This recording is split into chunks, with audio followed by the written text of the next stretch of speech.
Bienvenidos a Escritores de Éxito. El protagonista de nuestro programa de hoy es el archiconocido Juan Luis Carrera, autor de la novela Irreparable Año 1. A muchos les ha sorprendido cómo un autor desconocido, en apenas unos meses, ha conseguido posicionar su novela como una de las más vendidas de la década, pasando de ser un personaje completamente anónimo a ser adorado por la crítica y el público en general. Uno de los hechos que marcó significativamente la carrera de Juan Luis Carrera fue la adaptación cinematográfica de su novela. Así lo contaba el director Christopher Nolan en una reciente entrevista. Señor Nolan, si no tengo mal anotado, usted conoció a Juan Luis Carrera en el Festival de Cine Fantástico de Sitges. No sabía que le interesaban ese tipo de circuitos de cine independiente. Si le soy sincero, voy a reírme de esos directillos de pacotilla. Soy consciente de que encontrar directores que se muevan en la excelencia como yo, que saben de fotografía, de música, de iluminación y que además tienen esa elegancia innata que tengo yo, es muy difícil. Es verdad que estos festivales me sirven también para coger ideas. Yo acababa de terminar Oppenheimer y estaba buscando algún guión que me permitiera hacer otra película de estas que no entiende nadie, pero que acaban en Oscar, y allí apareció Juan Luis, que en ese momento estaba presentando un par de cortos y empezamos a hablar de su novela Irreparable Año 1, y le dije: Juan Luis, no acabo de entender de qué coño va tu novela, y eso me parece genial. ¿Y si la convertimos en una película? Pero no todo es un camino de rosas y muchos compañeros de profesión están siendo tremendamente críticos con su trabajo. Recientemente, Conan O'Brien le preguntó por el asunto a Stephen King, y esto es lo que respondió. Sé que no te gusta mucho hablar del tema, pero se ha creado cierto revuelo por unos comentarios que has hecho sobre el que califican como la nueva estrella del género de la ciencia ficción y el terror, y algunos incluso aseguran que se trata de tus sustitutos. ¿Sabes de quién hablo, verdad? Quiero dejar una cosa muy clara. Él no es mi sustituto. Este tipo ha tardado 10 años en escribir una novela. Yo escribo 3 novelas al mes y escribiendo a ratitos. Es muy fácil cuando has sido el puto amo de la escritura durante mucho tiempo. Así que me va a comer los huevos hasta que me muera. Que espero que aún quede mucho tiempo. Hemos querido dar a conocer los orígenes de Juan Luis Carrera, y para ello hemos contactado con personas que colaboraron con él en sus inicios. Tenemos con nosotros al señor K. Redgar, que fue uno de los primeros en participar del canal de YouTube Promo Libros. Bienvenido, señor K. Perfecto, sí, ampliamos contrato, por supuesto. Señor Pero para K. un poquito porque estoy haciendo una entrevista aquí para... Señor K, ¿está con nosotros? ¿Vale? ¿De qué es la entrevista? Joder, para Juan Luis, el de Señor Irreparable K. Año 1. Claro, no me jodas que no le tienes metido. Señor K, Venga, ¿está vale, con nosotros? te dejo un momentito, ¿vale? Que estoy hablando con esta gente. Bueno, disculpadme, como digo, conocí a Juan Luis, además que tuve el honor de ser el primer entrevistado por él en su canal tan famoso y que ha llegado tan lejos de Promo Libros, o sea que es un honor y sabía que este hombre lo iba a petar por la capacidad que tiene, no solo la innata de escribir, sino por esa manera de expresarse que tiene. El tío es un crack. ¿Y esto? ¿Esto dónde se va a ver? En ¿Ah, España sí? y ¿Se va a ver Latinoamérica. ¿Seguro? ¿Esto se ve en Latinoamérica y en España? Sí. Perfecto. Bueno, pues antes de nada, si me permitís un momentillo, ya que habéis colado en mi casa, me gustaría haceros promoción de mis 2 libros que he sacado. Gracias, señor K. Gracias. No me cortes, no me... En el momento en el que Juan Luis Carrera llegó al estrellato, no dudó en ayudar a la gente que le estuvo apoyando en sus inicios. Un buen ejemplo fue VM Agustina. Nuestro compañero Roberto pudo entrevistarla en la ceremonia de los Oscar. Hola Agustina, ¿qué tal? ¿Cómo estás? Pues un saludo para España, ¿no? Encantada. Fíjate, el día de hoy estamos estrenando película. Y todo esto no lo hubiera conseguido si no fuera por Juan Luis, que fue él quien me recomendó a Ridley Scott. Y es así como logramos hacer lo que es la adaptación cinematográfica. Pero desde luego el juego AVA Online triunfa. Y en honor a ese apoyo que tuve por parte de él, vamos a lanzar un nuevo personaje que se llamará Juan Luis el Magnífico. Muchas gracias, Agustina. También hemos podido contactar con la reseñadora Mente de Menta, una de las primeras que se interesó por el trabajo de Juan Luis Carrera. Bienvenida. ¿Cómo conociste a Juan Luis? Si te soy sincera, yo fui quien descubría a Juan Luis en su día. Era apenas un autor que nadie le conocía. Me dijo de colaborar y yo leí su novela, le hice la reseña, también le hice una entrevista porque siempre me puso las cosas muy fáciles y daba gusto trabajar con él. Alguna vez probábamos que si algún día fuera famoso me buscaría, que hablaría conmigo para que tuviera un programa en televisión o cosas así, y ahora desde que ha saltado a la fama ni se acuerda de mí, apenas me llama, todo lo que sé de él es por las redes, y sé que está súper liado por sacar su película en Netflix, en HBO, pero vamos, que una llamadita o contar conmigo, un programita aunque fuera a las 2, no sé, que se acordará de que le dio el salto a la fama y es muy mal agradecido y no me parece nada bien lo que está haciendo, como sea así con toda la gente que le rodea. Yo no sé dónde va a llegar, la fama se le ha subido a la cabeza de una manera súper malísima y al final luego la caída va a ser mucho peor, pero bueno, ya le echaré la bronca el día que pueda hablar con él, no sé si irá al estreno de su película. Muchas gracias, estamos teniendo problemas de conexión. Porque ya está bien. Muchas gracias llamada, me por tu parece intervención. mal. Muchas Luego querrá gracias. favores y cosas así. Después de un periplo por todo el mundo, Juan Luis Carrera lleva semanas recluido en su casa. Contactamos con Verónica. Verónica, cuéntanos cómo está la situación allí. Sí, efectivamente, Javier. Estamos frente al domicilio de Juan Luis Carrera, donde lleva confinado 2 meses después de esa gira por Latinoamérica, Estados Unidos, Europa y Asia. Esperemos que en estos 2 meses le haya dado tiempo para escribir la segunda parte. ¡Graba, corre! Muy bien, ¿cómo ha ido la gira? ¿Te vas a contar que eres tu cariño, que es tu nueva pareja? Sí, claro, y que después me dedico a una canción. ¡Dejen en paz al señor Carrera! ¿Es cierto que varios directores se pelean por adaptar su novela? Eso lo lleva mi representante. ¿Qué hay de la segunda parte de Irreparable? Que estoy escribiendo otra cosa. ¿Pero qué me estás diciendo? ¿Qué es lo que escribe? Un poco de qué va. ¿Nos puede dar algún tipo de detalle? Bueno, y hasta aquí esta entrega de escritores de éxito. Ahora, Juan Luis, te toca despertar. Juan Luis, despierta, que vas a llegar tarde al trabajo. Juan Luis, despierta. Juan Luis, despierta, que tenemos que grabar.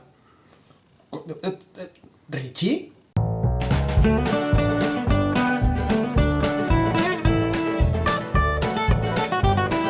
Promolibros. Descubriendo autores con Juan Luis Carrera. Ya está grabando. Pues bueno, entrega número 10 de Promolibros. Antes de empezar, quería dar las gracias a todos los amigos que han colaborado en esta intro, que ha sido para mí muy especial. Quería hacer una intro un poco diferente, un poco más elaborada por ser la entrega número 10 y porque nunca sé si esta va a ser la última. Y simplemente, pues bueno, a los que hayáis llegado a este punto y hayáis visto toda la intro, pues gracias por aguantar mis tonterías. Y bueno, vamos a pasar a lo que es el protagonista del programa de hoy, que es Héctor Peña Manterola, el autor de Cabárceno, de Titanium Editorial. ¿Qué tal estás, Héctor? Pues encantado de estar aquí, la verdad. Me imagino que es lo típico que te dicen muchas gracias, pero de verdad estoy encantado de que hayas soportado la novela y de tener esta oportunidad de conversar contigo y luego pues de que la gente lo pueda escuchar y diga, mira estos dos, qué bien están y nosotros pasando frío. Pues eso me encanta. Pues mira, tengo que decirte que, mira, ha sido la primera vez que tenía en físico la novela, que la tenemos por aquí, ¿vale? Que debo decir, independientemente del contenido, que claro, lo importante realmente es el contenido, pero debo decir que a mí lo que es la maquetación me ha gustado bastante, ¿vale? Me ha parecido bastante chulo y esos detallitos, por ejemplo, por ejemplo, del oso, ¿vale? Lo que es la maquetación me ha parecido bastante chulo. Y bueno, simplemente quería comentar eso. Me ha gustado bastante lo que es el aspecto físico del libro. En cuanto al contenido, ya hablaremos de él, ¿vale? Si quieres, en primer lugar, preséntate un poquito para que la gente que no te conozca, pues sepa un poquito quién eres. Vale, pues bueno, Héctor Peña Manterola, eso ya lo ven, lo van a ver en el programa y lo ven en el libro. Yo soy del 95, lo cual significa que ya empiezo a ser demasiado mayor para la sociedad y demasiado joven para saber vivir por mí mismo. Y nada, yo soy historiador de carrera, luego estudié el máster en edición y gestión editorial que imparte la Universidad de Barcelona, que es el máster de Planeta, y soy cántabro, lo cual se ve en Cabárceno, en esta primera obra, y se ve en alguna más posterior, un poco más avanzadas, ya se comentará en su momento, y en relatos y a lo largo de esta trayectoria, aunque ahora vivo en Madrid. Yo los últimos años he pasado etapas en Madrid y etapas en Cantabria, y esto al final a nivel de producción literaria se nota. Ese es el resumen ultra corto. Ese es el resumen. Ya si nos ponemos en temas largos, pues sí, pues mido 1,80 ahí, pero no creo que a mucha gente le interese eso. Mira, eso es una cosa que te voy a preguntar luego. Esto que comentas, por ejemplo, de que te has ido, por ejemplo, de Cantabria hacia Madrid, ¿qué es lo que le ha motivado? ¿Le ha motivado la escritura o la escritura ha venido después de moverte de localidad? Lo ha motivado el amor, en primer lugar. Yo cuando terminé la carrera tuve una opción de venir a Madrid 2 meses, y vivía a gastos pagados en Gran Vía, que fue un lujo, tal. Bueno, era un trabajo bastante duro y en esa etapa conocí a mi prometida. Así que yo volví a Cantabria, vino el COVID, medio pasó el COVID y vine a Madrid con ella. Y ahí comenzó la andadura literaria independiente, relatos en antologías, novelas por mi propia cuenta, pero me pudo la ciudad, no me terminó, o sea, me parecía muy fría comparado, y es que yo soy norteño, pero al final las distancias largas, el trabajo, y volví al norte. Y ahora recientemente, pues después de estudiar el máster y de comenzar la andadura literaria seria, si se puede llamar seria, ya he vuelto a la capital, ahora ya con otro enfoque, ¿no? No solo es el enfoque romántico de venir porque mi pareja vivía, bueno, ahora vive aquí conmigo, por supuesto, sino de sacarse las castañas del fuego a nivel profesional y literario, por supuesto. ¿Tú ahora te dedicas o sea, podrías decir que te dedicas profesionalmente a la escritura? Me dedico profesionalmente a la escritura, pero no es mi única fuente de ingresos, como a mucha Bueno, claro, es que gente. ahí está la clave. Es Claro. que es difícil. Bueno, Sí, sí, pero yo no me quejo actualmente de los eventos de promoción, de libros vendidos, etcétera, pero yo de forma complementaria soy consultor tecnológico, que es como uno de los trabajos de moda, pero aparte me permite tener bastante tiempo para dedicarle entre 2 y 4 horas a la literatura, que es algo que antes de Cabárceno no hacía. Yo antes escribía hasta que hubo suerte, una editorial dijo: "Oh, pues yo apuesto por tu libro", y entonces ves todo lo que haces mal, que son muchas cosas, todo lo que se puede mejorar, lo que está a tiempo de salvar para las siguientes obras, y una vía de lo que de verdad es dedicarse a esto mientras luchas un año entero con lo que ya tienes publicado, que dices, bueno, esto, vamos a ver qué hacemos aquí con este esperpento, cómo lo salvamos, mientras aprendes y se enfoca ya de otra manera. pues mira, justamente era una cosa que te quería preguntar, porque lo poco que te he podido seguir en redes, me he fijado que justamente eres muy activo en cuanto a promocionar las obras, ¿no? Mm. Y claro, si te lo tomas como un hobby, al menos tal y como lo veo yo, el hacer mucha promoción de tu novela al final es un gasto que tú tienes que hacer porque tienes que ir para allá, para aquí, encajarlo eso con un trabajo que te tenga atado 8 horas al día, pues a veces puede ser complicado. Y sentía mucha curiosidad sobre el hecho de lo que decíamos, ¿no? De ir a promocionarte en una ciudad que no es la tuya, en un evento en el que no siempre te pueden acompañar gente de tu entorno, ¿no? ¿Cuál es tu experiencia en cuanto a hacer ese tipo de promociones y eventos siendo una persona de alguna manera anónima, ¿no? Porque aún no eres, por ejemplo, Juan Gómez Jurado, Claro. que de alguna manera ya llega a un sitio y ya hay una cola esperando para conocerle, ¿no? ¿Cuál es tu experiencia? Mi experiencia es que si vas y vuelves en el día, lo coges con 2 meses de antelación y te llevas un bocadillo, puede llegar a ser rentable. En cualquier otra condición, a día de hoy, pues si puedes vender 10, 20 libros, lo que sea, al final como autor lo que te llevas es un 10% de esas ventas, bueno, lo que yo me llevo al menos un 10% de esas ventas. Cabárceno con el descuento de un evento medio se quedan 17 euros, o sea, yo me llevaría unos 70. Y así tienes que pagar el billete, etcétera.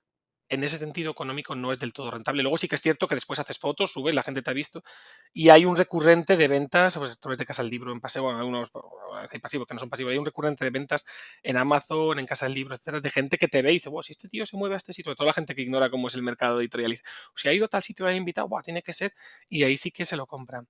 Pero yo intento enfocarlo muchas veces como viajes en pareja o viajes que al final vas a pasar fin de semana, ¿sabes? Yo estuve muchos años jugando Warhammer de nivel profesional, es un juego de estrategia de figuritas. Sí, De sí. hecho, yo he llegado a jugar mundiales, he llegado a jugar 3 mundiales, 2 de ellos fuera de España. Y al final estos torneos yo lo enfocaba como, si lo haces por el ego, por pasártelo bien, vas a perder dinero. Con la literatura yo lo enfoco y diciendo, bueno, no voy a perder tanto, es más barato, pero es la excusa perfecta para ir a un lugar nuevo, ir a hacer un plan diferente y ya lo que pueda recuperar o no, pues al final vas ganando lectores, vas haciendo comunidad, pero sobre todo es enfocar los viajes desde ese punto de vista Y por otro lado, el tema de poder teletrabajar. Yo teletrabajo como consultor en una empresa que estuve antes, era una startup y era completamente en teletrabajo. Ahora sí que es un modelo híbrido, pero por norma general no hay problema. Yo puedo irme a Barcelona, aprovecho, hago mis horas trabajando en el hotel o en la oficina que tenemos allí, porque la empresa de ahora pues es una... Ahora con el grupo es multinacional, hasta ahora era una empresa nacional bastante fuerte y luego ya una vez completo mis horas y sí que se puede ir. O sea, es ir buscando, es ir ajustando tu vida personal con tu carrera profesional y ver cómo entra la literatura. Si tienes un trabajo, si trabajas en un buffet físico siempre en Cuenca o en cualquier lugar que no es Madrid o Barcelona, es mucho más difícil. Salvo que aproveches bien los contactos locales, pero eso es mucho más difícil. Yo empecé ingeniería informática antes de estudiar historia y lo dejé porque no me gusta nada la informática y al final ahora tanto mi hermano lo está sacando con notas, que dice, ya viene listo la familia, como yo estoy en ese sector y entré simplemente por tener esa disponibilidad horaria de que a las 6 se cierra el ordenador y pude hacer el máster, puedes escribir, puedes hacer lo que sea y llevar lo uno y lo otro. Luego sí que es cierto que cuando te dedicas X horas al día durante tantos años a un sector, aprendes, lo haces tuyo y vas mejorando y todo eso sube. Pero es encontrar el término medio. Si tu vida ya está muy cuadrada, pues es hacer por el pelotazo y eso en otros países, en los países anglosajones siempre parece más fácil, aunque la conveniencia es mayor. En España es bastante corrupto en ese sentido el sector.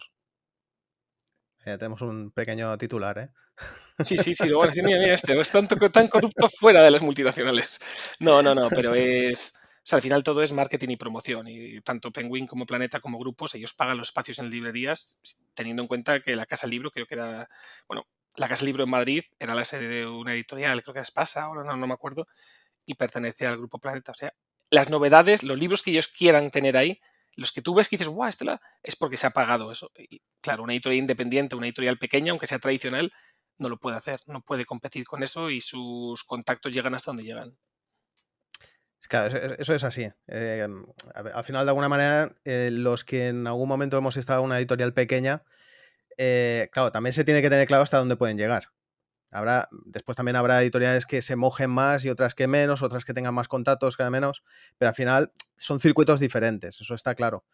Tú, con todo esto de la promoción, claro, la siguiente pregunta que se me ocurre es, ¿tú crees que a veces es más importante promocionar a la persona, al autor, que no a la obra? Es decir, ¿tú consideras que esa visibilidad que tú estás teniendo yendo a distintos eventos es para que no se conozca tanto a lo mejor Cabárceno, por poner el ejemplo de la novela de hoy, sino porque se conozca más a Héctor Peña?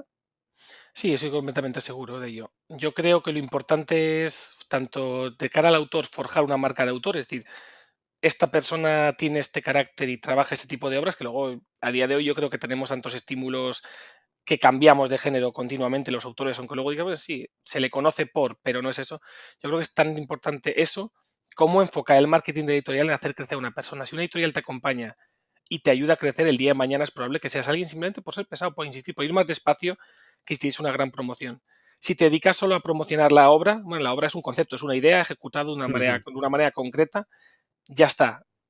Te va a gustar ese libro, pero es muy difícil que sigas al autor, salvo que de verdad hayas fascinado, porque se queda ahí, porque tú conoces lo que ha escrito, no conoces a la persona. ¿Cuántas veces, sobre todo ahora con los fenómenos de TikTok y en la no ficción, se compran libros porque te gusta el orador, el comunicador? Tienes a una persona que habla de un tema concreto y dices, me voy a comprar el libro.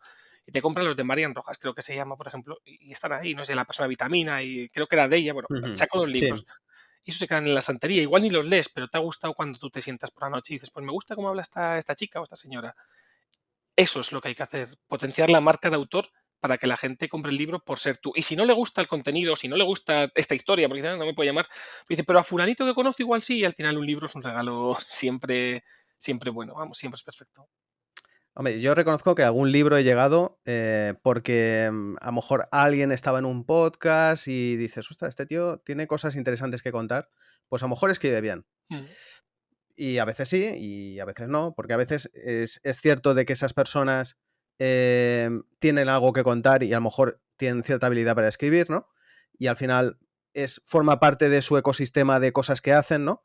Y habrá gente también que, lo que dices tú, pues que también puede ser que simplemente empujados por esa fuerza mediática que tienen, pues dice, bueno, pues alguien se les acerca y les dice, oye, ¿y si sacas un libro, no?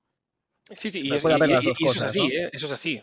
O sea, yo en Cultura Más he entrevistado autores y autoras, y he trabajado con grandes Ujú. grupos y sin dar nombres, yo sé gente a la que he conocido en persona y al hablar con ellos sí que te pueden decir, pues a mí se me han acercado porque a raíz de mi éxito en esto me han dicho que escriba y en ese caso concreto la novela me gustó mucho. O sea, digo que vale, pues una persona que se dedica a crear historias ha utilizado los recursos narrativos de la novela para crear una novela prácticamente intimista, algo muy diferente de la profesión habitual de esta persona, y ha salido bien. Pero luego hay otros casos en los que lo único que quieren es tener el nombre de esa persona, pum, pegado en la cubierta de un libro y que se Ujú. venda solo. Luego puede salir bien o mal, porque muchas veces yo creo que detrás de los famosos que vemos que dicen, este no vale para nada, este hace esto, este hace lo otro", muchas veces hay personas que juegan a interpretar un personaje, pero son personas cultas, son personas que leen, y hay mucho más de lo que muestran del personaje que vemos en la pantalla.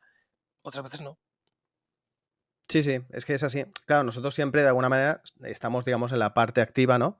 De intentar vender nuestro producto, pero sí que hay gente que de alguna manera, no sé si es el caso de James Clear o Peterson, que eran gente de editoriales, ¿no? Que decían, oye, nos interesa tu trabajo, ¿qué tal si lo metes todo esto y lo aglutinas en un libro?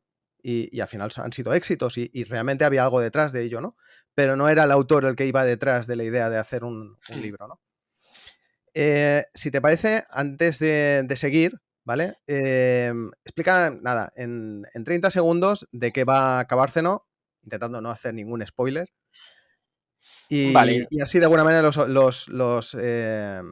el público que nos está escuchando puede saber un poco si les interesa tu novela. Vale, Cabárceno es una novela de supervivencia que ocurre en el parque de Cabárceno con un elenco amplísimo de personajes que lo que busca es hacer una sátira, desde mi punto de vista de 2021 cuando lo escribí, de la sociedad, en el cual se escapan los animales están infectados, ahora que ya se acabó la promoción puedo decir que son zombies, porque al público generalista esa palabra dice, no, no puede ser infectado, no, no, son zombies, la idea es que fuesen Ahí, zombies, muy bien, sin spoilers. ya está.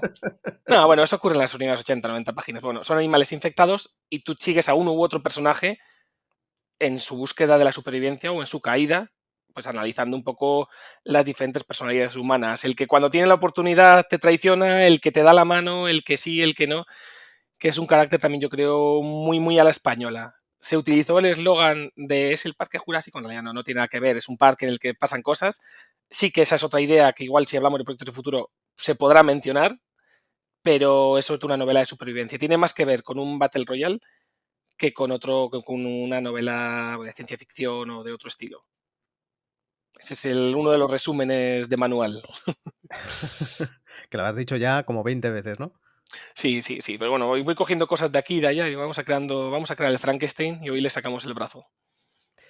Está, claro, cuando yo lo iba leyendo, claro, me iba imaginando mucho, digamos, las motivaciones que podrían haber, de dónde podría haber salido esa novela, porque además, por lo que me dio a entender, porque al final del libro haces como una especie de reflexión de cómo se elaboró el libro, de dónde surgió la idea, ¿no?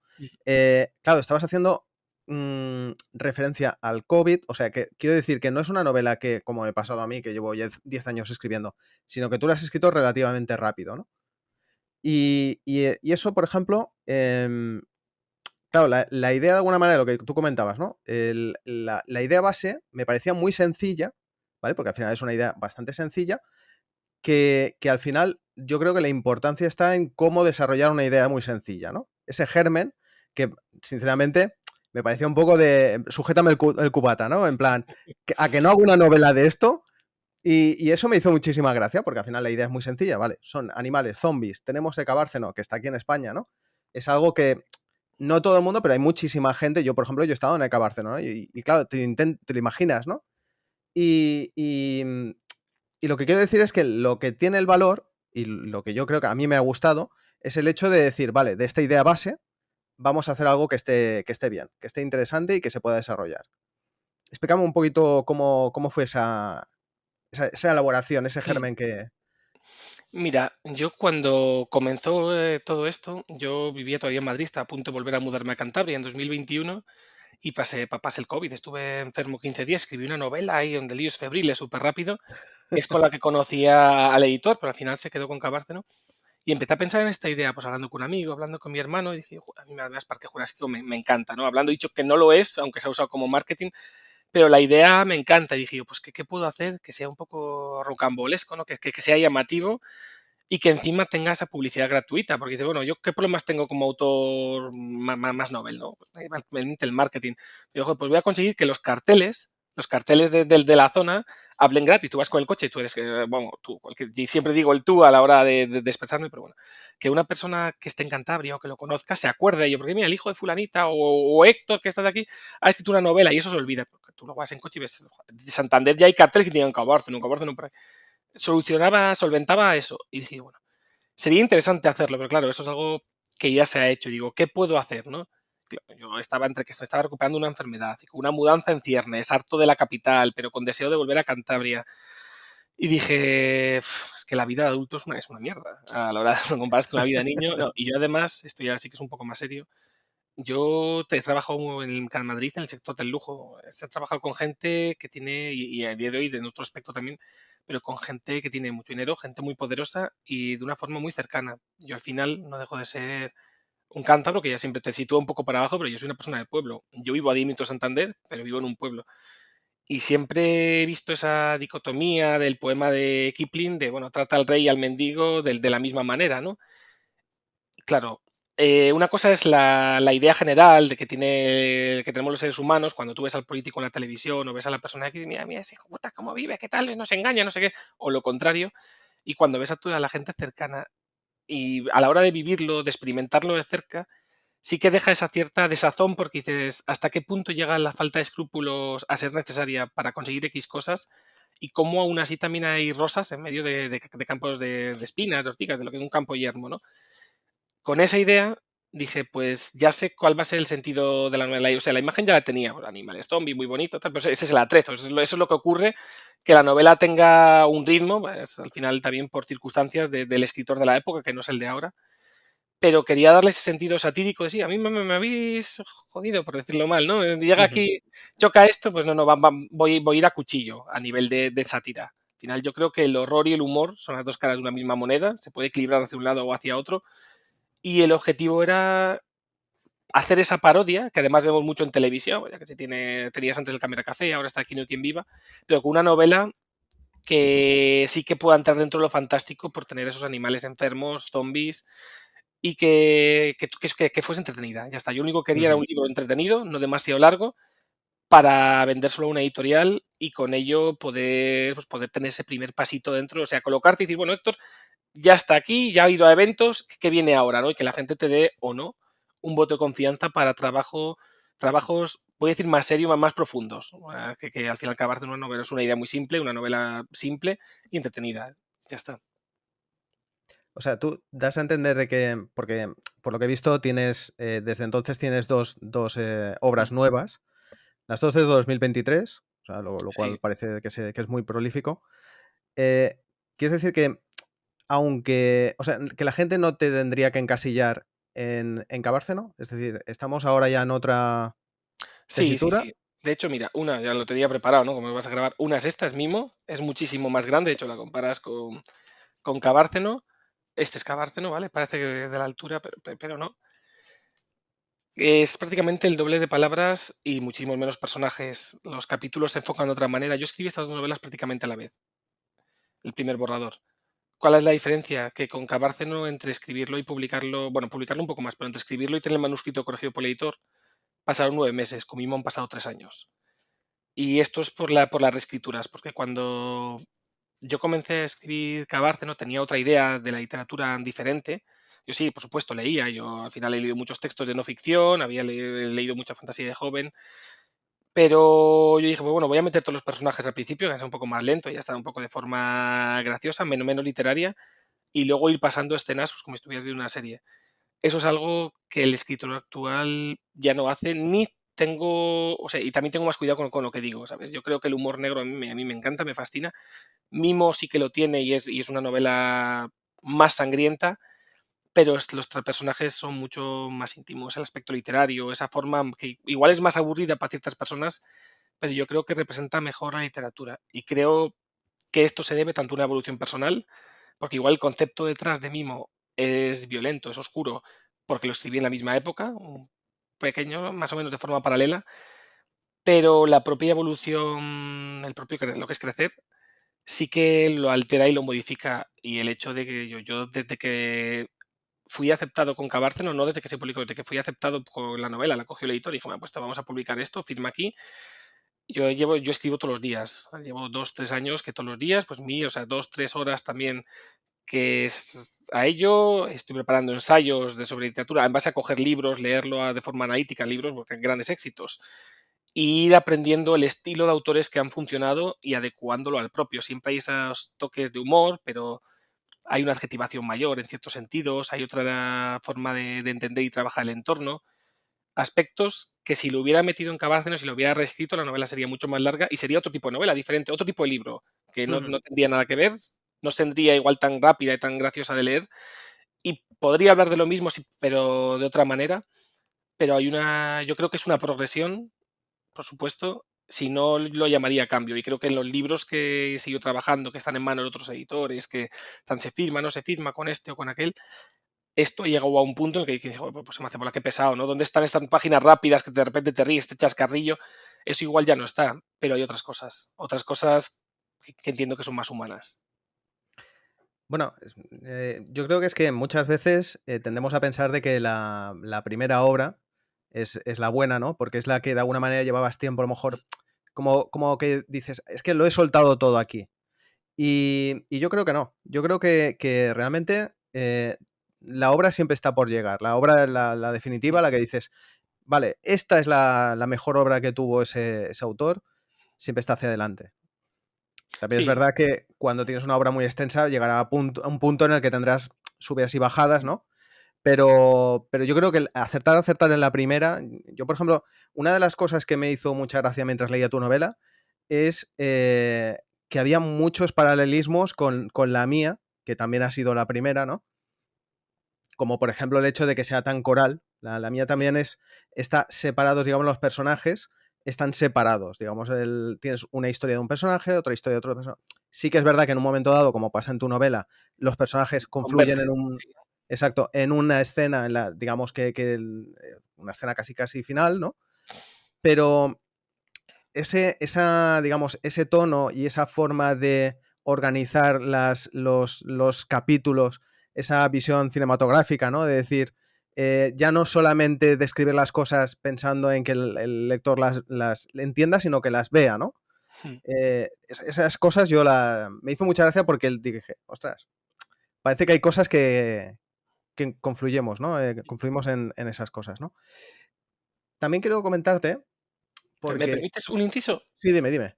Y de todos modos, creo que eso no es malo, porque sí, aunque sean en este caso estas óperas primas, hace poco un premio Planeta, muchísimo, bueno, no sé cuántas páginas o cuántas palabras tiene tu novela, pero es enorme, no voy a dar el título.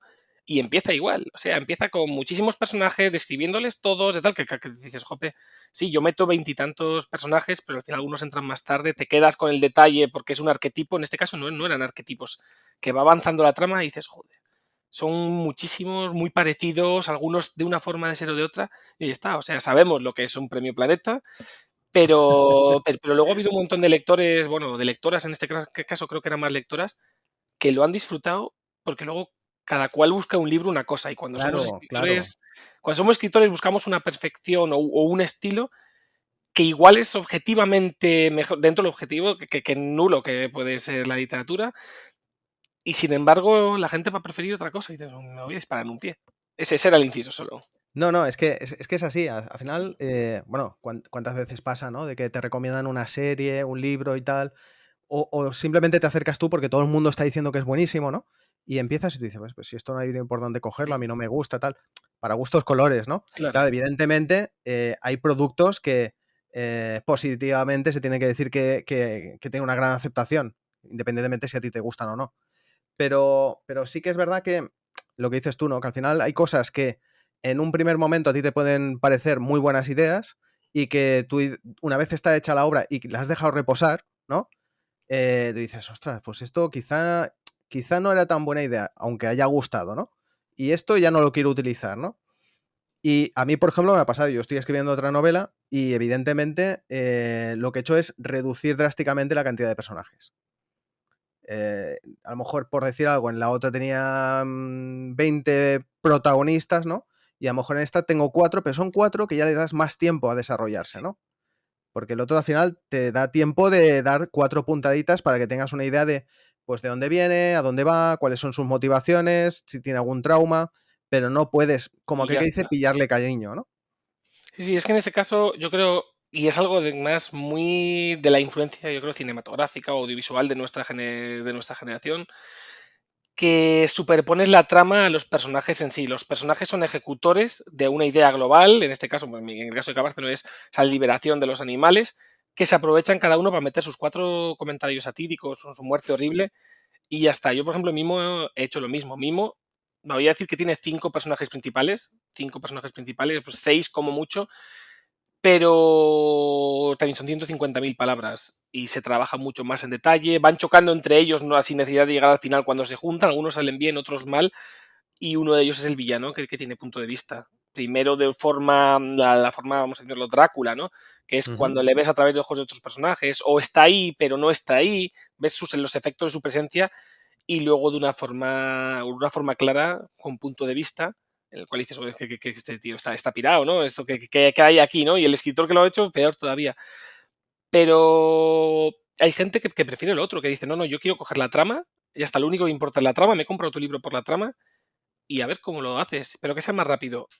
Allá yo creo que las ideas son libres y depende con qué martillo golpeemos cuando estamos escribiendo, saldrá una cosa u otra, y siempre le va a gustar a alguien. Exacto. Sí, yo creo que es eso.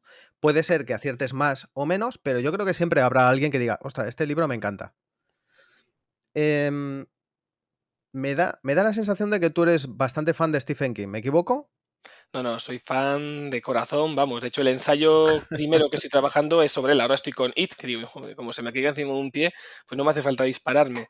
Pero sí, me gusta mucho. Stephen King es a nivel de autor, no porque sea el que mejor escribe, o el que tenga la mejor obra individual, pero es mi autor favorito, porque es capaz de contarte, de narrarte lo ordinario de forma extraordinaria, o de metérsela así que tantos personajes diferentes que dices, jope, qué conocimiento tan profundo del ser humano. Y encima sin caer muchas veces en lo aberrante o en lo soez. Tiene una elegancia para describir ciertos horrores o comportamientos humanos, que es una infidelidad. La forma en la que lo puede trabajar es tan natural que en ningún momento te choca, a pesar de que pueda estar describiendo algo que daña a una pareja, en Salem Slot, por ejemplo, creo que era el hijo, la que se lía con el hijo del... No, no me acuerdo el hijo de quién era, pero bueno, con él era el cartero, y luego le pilla al marido y le pone la pistola o la escopeta en la boca, y dice, bueno, ha hecho una subtrama con esto, que no son ni los personajes principales, de una forma tan elegante, y al final lo que cuenta es una infidelidad dentro de un pueblo, o sea, te está hablando del pueblo contándote algo que pasa. No sé, me parece muy bueno en eso. Pues mira, casualmente, a ver, yo suelo. Yo soy muy fan de Stephen King, me encanta. Y lo que pasa que sí que es verdad que yo intento picotear de distintos. Aparte de los libros que leo para poder hacer las entrevistas, siempre intento picotear un poquito de distintos géneros para, para coger ideas, para de alguna manera curtirme, ¿no? Porque al final, si lees únicamente un estilo, pues al final es difícil de hacer cosas diferentes, ¿no?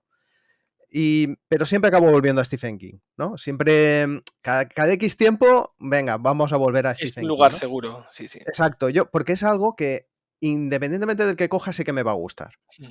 Y casualmente, cuando estaba leyendo tu novela, paralelamente estaba leyendo La larga marcha. No sé si la has leído tú.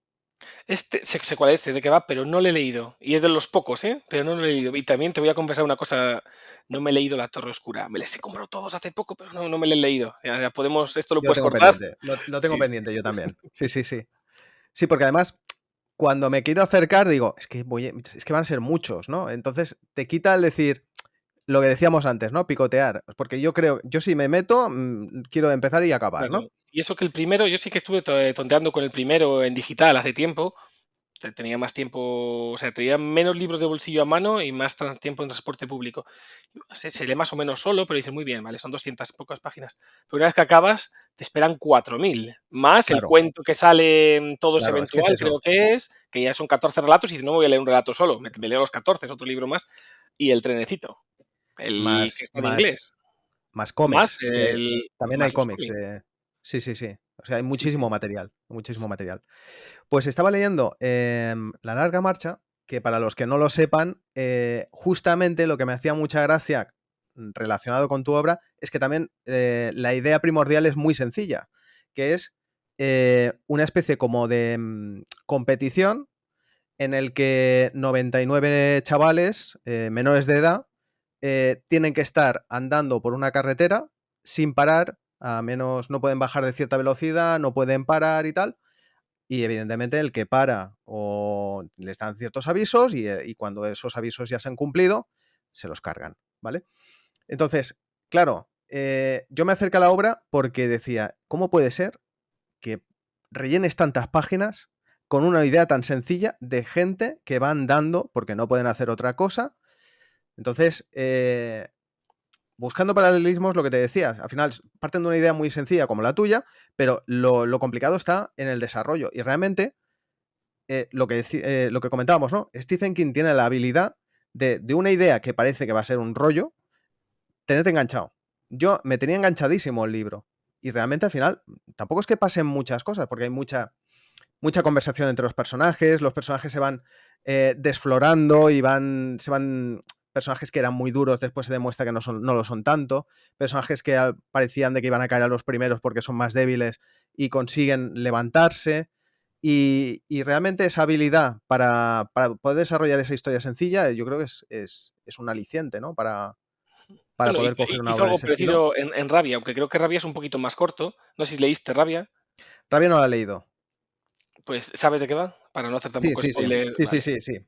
Pues para la gente que nos ha estado oyendo, es un libro que él mismo quitó del mercado, lo publicó bajo el seudónimo de Richard Bachman, y si compráis los Bachman Books viejos, que en Londres sale mucho más barato, sale el libro, aquí en España es carísimo, y va de un niño, un adolescente, que secuestra su clase, mata a un profesor, no me acuerdo si era uno o a dos profesores, y secuestra su clase y pues, bueno, estuvo involucrado en tiroteos escolares en Estados Unidos y lo decidió quitar, y no es un libro tan duro. Casi fue su primer libro publicado antes de Carrie, pero se quedó en el casi. Y lo que consigue, dice, bueno, pues ¿de qué va? Pues de ese villano que está escrito en primera persona, mantiene a su clase retenida y en realidad lo que hace es un análisis del comportamiento humano, de cómo los diferentes, bueno, los alumnos, ¿no?, que están retenidos, se vuelven contra ellos en vez de contra él, no sé llamarle, vamos a llamarle psicópata, ¿vale? Por decirlo de alguna manera, pero lo está también escrito y tiene tantos flashbacks de su propia vida que al final puedes llegar a empatizar con ese. Creo que era... No, Charlie Reader era el del cuento de hadas, no me acuerdo el nombre, pero bueno. Que lo que hace es rellenar las páginas hablándote de los problemas de uno, el otro, analizando el comportamiento del ser humano, y dijo, qué bien me hubiera venido haberlo leído antes de escribir Cabárceno. Qué pena ahí por unos meses. Pero está muy bien. Bueno, el juego de Geralt, que es otra obra que no he leído, Sí, pero sí, sí, también eso son cuál es. muchísimas páginas de una mujer atada. O Cujo. Cujo a mí me parece un libro Es que es eso. espectacular, con un concepto súper simple, que tú ves a mí me costó entrar a él porque me da 400 páginas casi del pez de una mujer asediada por un San Bernardo rabioso. Y luego lo lees y dices, pues este libro es una fantasía, es espectacular. Es que es eso, o sea, es la habilidad de coger cosas cotidianas, ¿no? Y darles un enfoque que te anime a seguir leyendo, porque a mí me pasaba con este libro, dices, bueno, pues a ver, tampoco, o sea, como historia corta, vale, pero un libro entero, y cuando iba por la mitad, pensaba, hostia, aún queda medio libro. Claro, evidentemente te quedan chavales aún que, para que se mueran, ¿no? Pero, y justamente con esa extensión, lo que consigue es que tú empatices con los personajes. Porque es lo que comentábamos antes, como ahora también vamos un poco a productos rápidos, ¿vale? Si tú no le das tiempo a los personajes, es que al final se va a morir uno de esos personajes y te vas a quedar igual.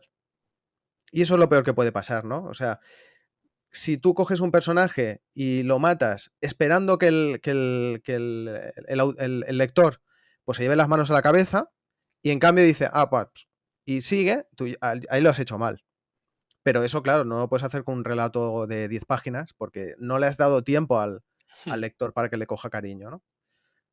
¿Tú qué opinas en cuanto a... ¿Tú te encontraste con ese problema a la hora de escribir de Cabárceno? Yo sí creo que cuando empecé con Cabárceno estaba muy influenciado por las últimas temporadas de Juego de Tronos, a nivel de serie, y no me temblaba tanto el pulso. Sí que hay personajes que igual maté de forma apresurada, pero como fui tan plasta, creo, en los primeros capítulos presentando a cada uno, había algunos que lo único que importaba era el concepto y una acción loca que tenían. Por ejemplo, no me acuerdo cómo se llamaba, la vasca que se disfrazaba de oveja. Más para los nombres soy malísimo, no me acuerdo los nombres de la mitad de los Y personajes. lo has escrito tú, lo has escrito tú, ¿eh? Y lo he escrito yo, Nagore creo que se llamaba. Sí, Bueno, sí, exacto. que se disfraza de oveja, de un espectáculo animalista, se orina encima, hace un esperpento. Y es de los primeros, sino la primera personaje que muere. Y yo creo que el lector único que se queda y diciendo, pues menos mal, ¿no? Porque lo que estaba haciendo aquí, pero ella ya ha soltado su perodata. Ya ha soltado, o sea, el lector ya le tiene encasillado a la hora de morir. Luego hay otros, o sea, yo no sabía quién iba a sobrevivir cuando escribió la novela. Yo pensaba matarlos a todos. Dije, acabó la novela de forma cataclísmica. Al final escribo de forma brújula, así que tenía el mapa delante, iba atando y sobrevivieron algunos de los que más me gustaban. Pero también pensé, dije, en un punto avanzado, pues matar a alguno de los de menor edad. Eso puede pasar o no, no digo nada a los lectores, pero cuando empecé a tener conciencia de que eran personas, me costó más hacerlo. Al principio simplemente fue eliminándolos diciendo, bueno, está en el lugar equivocado, ha tenido más o menos desarrollo, pero le tocó. Le tocó. Y yo al final fui saltando grupos, mezclando un personaje, bueno, y yo saltando los grupos, mezclando un personaje con otro. Todos los lugares de la novela, menos una caseta, son reales. Luego sí que es cierto que el sistema informático, etcétera, no he querido entrar en profundizar en ello, es muy liviano a la hora de explicarlo. Y no que estoy seguro de que sea así, o sea, bueno, no es que no estoy seguro, es que no es así. He adaptado todo a la trama para que no pierda ritmo, pero con los personajes al final me fui encariñando más con algunos que con otros y se nota. Cuando ya llegas al ecuador de la novela, que sí que se profundiza un poco más en ellos, eso se nota y puedes intuir que la mayoría de los demás van a morir. O sea, no me costó tanto quitármelos de en medio. No sé, creo que el lector con muchas muertes no empatiza por el personaje, hay gente muy normal, pero sí que le puede sorprender la forma en la que mueren o en alguna escena, porque dices, ¿qué está soltando este por la boca? O que Marta y Pablo, dices, bueno, no llegas a empatizar mucho con Pablo, porque lo poco que le ves al principio, pues que es el típico chaval de instituto, que dice, bueno, qué chulo, ¿no? Luego hace sus cosas en una escena polémica, me ha servido gente que dice que bien está, hay gente que me ha dicho, estás defendiendo lo indefendible. No, yo no defiendo nada, yo pongo unos personajes y unas acciones. Sí. Yo no me meto, yo no opino, de hecho yo todo lo que sea a favor del respeto de derechos humanos, etcétera, o sea, yo estoy a favor de todo ello, pues significa que los personajes hagan unas cosas u otras. Eso no tiene nada que ver. Y cuando muere Pablo, también está casi al principio, no voy a hacer mucho más spoiler, lo importante no es que tú le cojas cariño porque no se le vas a tener. Es el trauma que tienes a otro personaje delante que encima que quiere ser médico, esto lo dice en su presentación, y ve que no puede salvar a la persona a la que ama, mientras lucha por dentro y decir, jope, pero ¿qué ha pasado ahora? ¿No? ¿Qué locura es esta? Yo creo que es más importante el efecto que causa la muerte en los personajes que sobreviven que el efecto que causa la muerte, sobre todo al principio, la muerte en el lector. O sea, es un enfoque un poco diferente. Han salido, han dicho lo que tenían que hacer y a ver cómo se quedan los que se quedan. ¿Y tú crees, ahora lo que comentabas, por ejemplo, de esa escena polémica, ¿tú no crees que en la sociedad en la que vivimos actualmente todas las obras están evaluadas hasta tal punto de que podrías decir, es que ya no podemos hacer algo fresco por miedo de que se pueda ofender o porque pueda molestar o porque claro, es lo que comentabas tú, ¿no? Podríamos hacer determinadas escenas muy crudas, pero siempre habría alguien detrás que diría, hombre, pero eso lo podrías haber hecho de otra manera, o sobre todo si es una persona accesible, como de alguna manera somos ahora en este punto, ¿no? Siempre habrá alguien que te venga y te diga, hombre, pero esto ¿por qué lo has hecho así? Mira. Y tengas que darle explicaciones, pero cuando de alguna manera no acaban de entender que los personajes son libres. O sea, tú no eres Pablo, tú no eres Nagore, tú no eres ninguno de ellos. Puede haber cosas tuyas, pero al final tú si de alguna manera fuéramos nuestros propios personajes, nunca podríamos tener personajes crueles. Exactamente. Entonces, tú necesitas que esos personajes existan, ¿no? Y necesitas que hagan cosas crueles y que tú de alguna manera tampoco harías, ¿no? Mira, cuando escribí el primer manuscrito, el primer borrador de Mimo, que tenía 100.000 palabras, y esto viene ahora a cuento de Cabárceno, ¿no? No es por hacer la doble promoción, que cada uno intenta No, lo que puede, ¿no? tú aprovecha, tú a tope. Aprovecho. Los capítulos de los personajes principales, menos los del villano, eran muy breves, pues como los primeros de Cabárceno, que es muy narrativo y pasa y ya está, ¿no? Y aquí le tienes y a ver luego qué le pasa. Y me centraba en los capítulos del villano y en auténticas barbaridades, además descritas sin ningún sentido literario, o sea, crudo, ya está, un estilo más simple como puede ser el de Cabárceno, ¿no? Un estilo más llano.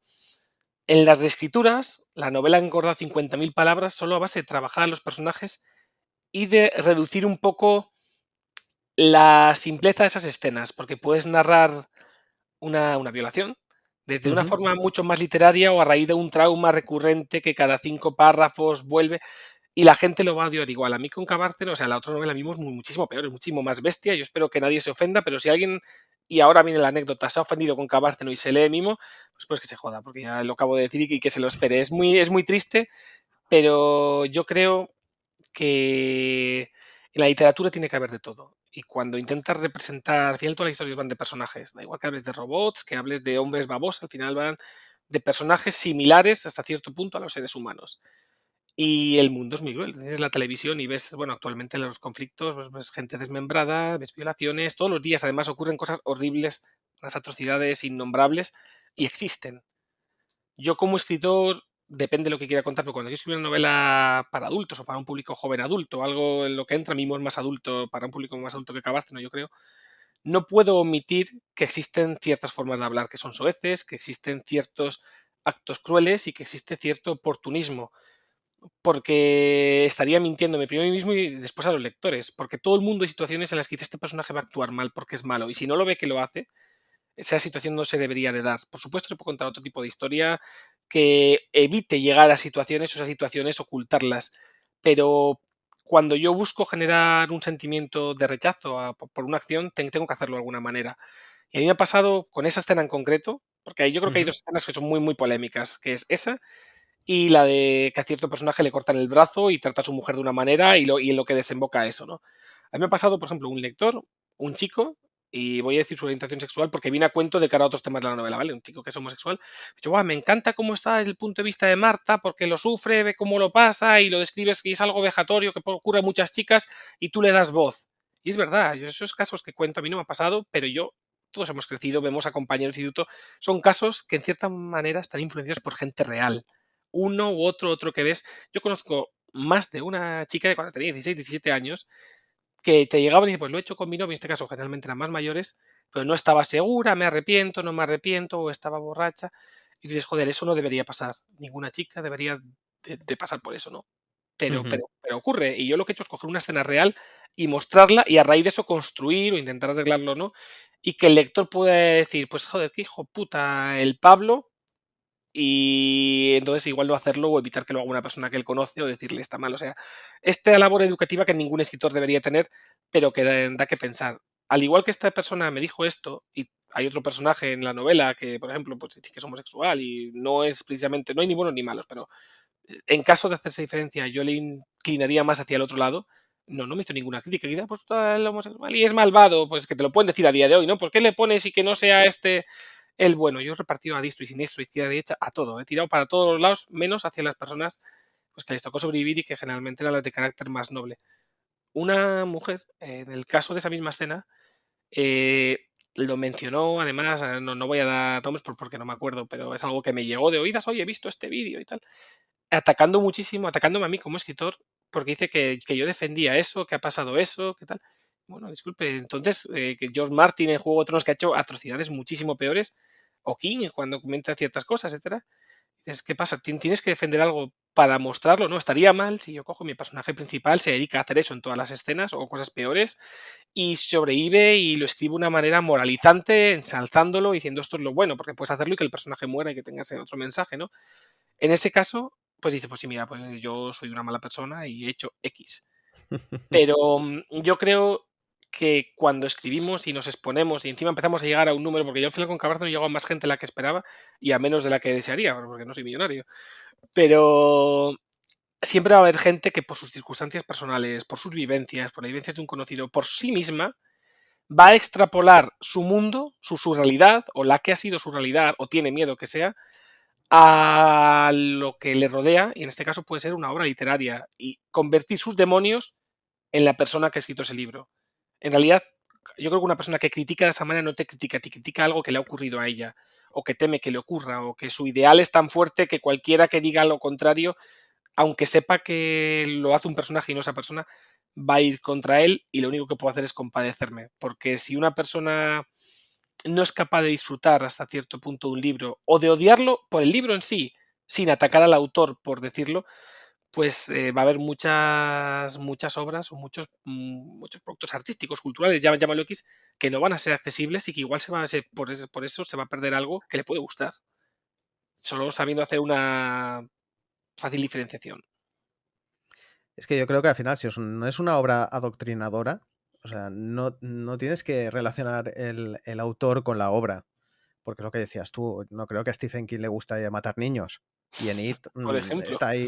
está intentándolo continuamente. Quiero decir, y volviendo a lo que comentabas tú antes de la presión mediática que hay sobre las obras, ¿no? Y el intentar... yo supongo que también dependerá mucho del público, del nivel del público al que te expongas, ¿no? Sobre todo el tema de, por ejemplo, como ha pasado con Disney, ¿no? De intentar que haya todos los sectores representados, ¿no? Que evidentemente, pues por ejemplo, hay muchas obras antiguas en las que la mujer tenía un rol, que evidentemente, pues ese rol se está teniendo que colocar en su sitio, ¿no? Pero sí que es verdad que hay algunas obras que ya se está viendo como muy forzado, ¿vale? Yo, por ejemplo, hace poco estuve viendo Sandman, ¿vale? La serie basada en la novela de Neil Gaiman. Y me acuerdo que hay muchísimos personajes que son homosexuales o hay a uno que es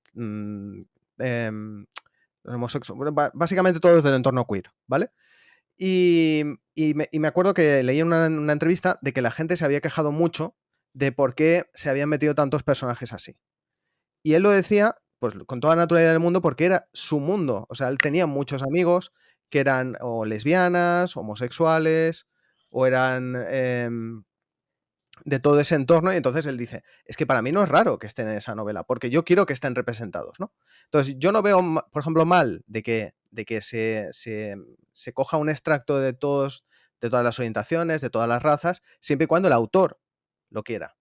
Entonces, el problema es cuando el autor no quiere y le dicen, oye, mira, que hemos pensado que en la adaptación de Pinocho la hada madrina pues ya no va a ser blanca. Y si lo haces porque quieres, vale, no hay ningún problema, pero si te imponen eso, yo creo que al final pues puede acabar siendo un problema, porque fuerzas situaciones que de alguna manera no se darían si la obra ya hubiera sido de esa manera, ¿no? Es como decía, no, es que vamos a hacer que Indiana Jones ahora sea una mujer. No hace falta hacer Indiana Jones que sea una mujer, haz otro personaje nuevo, como es la Lara Croft de Tomb Raider, y ya está, es otro personaje nuevo. Y a mí me parece estupendo. Pero no intentes cambiar cosas que ya existen para contentar a la gente, ¿no? Yo creo que al final el autor tiene que ser libre de poder hacerlo como quiera. Sí, yo estoy totalmente de acuerdo. Quiero decir, en primer lugar, la sociedad de ahora y la de hace 50, 70 años es totalmente diferente, quizás más en el mundo anglosajón que aquí en España, y todavía tenemos esta reticencia, este carácter español, un poco más cerrado, etcétera. Pero eso al final es evidente que en la nueva producción se tiene que representar esa sociedad de una manera, ¿no? Si ahora, yo qué sé, se ha dado una visibilidad X a la homosexualidad, o que antes pues ya no les tiras piedras por la calle, ¿no? Ahora pues son personas, permítame decirlo, al igual que las mujeres, todos somos personas, pero y eso está muy bien, que los personajes se muestren, pues que tengan una orientación u otra, o que hagan lo que sea. Pero creo, y esto es sé que aquí me voy a meter en la jaula con los tiburones, pero creo por las redes sociales, por lo que sea, que se está dando demasiada o se da demasiada importancia a la sexualidad del individuo en muchas ocasiones en detrimento por encima del propio individuo. Es decir, yo tengo muchos amigos que pueden ser homosexuales o no, mujeres, ¿no? Y me da absolutamente igual, porque para mí son una persona X con la que tengo una relación de amistad que me cae bien. Lo que se lleve a la cama o lo que yo me lleve a la cama nos da absolutamente igual. Y yo lo veo que ahora mismo hay muchas personas que se identifican más por pertenecer a un colectivo o por no pertenecer a él, porque siempre están, pues ahora el facha se utiliza para todo, pero las personas que dicen, oh, malditos homosexuales, no sé qué, tal cual. Yo soy lo contrario a lo que eres tú, ¿no? Pues yo soy lo contrario a lo que eres tú, que soy queer, lo que sea. Yo creo que ese apadrinamiento de una bandera, de un estandarte, lo único que hace es limitar lo que de verdad somos como personas, ¿no? Y eso a la hora de llevarlo al terreno literario hace, o la inclusión de decir, pues mira, este personaje tiene esto y va a tener estas escenas solo para mostrarlo cuando puede ser necesario o no. Yo, por ejemplo, trabajo, en Mimo, por ejemplo, creo que no hay ningún personaje homosexual, pero tampoco hay ninguna escena de sexo forzado. Yo trabajo, mi personaje principal, no sale al principio, pero es gente mayor, de una determinada edad, que también son otras realidades que cuando tú muestras al héroe no se muestra, ¿no? En Cabárceno, por ejemplo, pues tenemos este personaje homosexual, tenemos, bueno, hay de todo, hay de todo lo que yo veía en ese momento, y no hay ningún personaje que sea bueno o malo por ello. Hay personajes que actúan Exacto. de una manera u otra porque eso afecta a su relación. Por ejemplo, Leonardo afecta a su relación con Pablo el hecho de que él es homosexual y está enamorado de esa persona.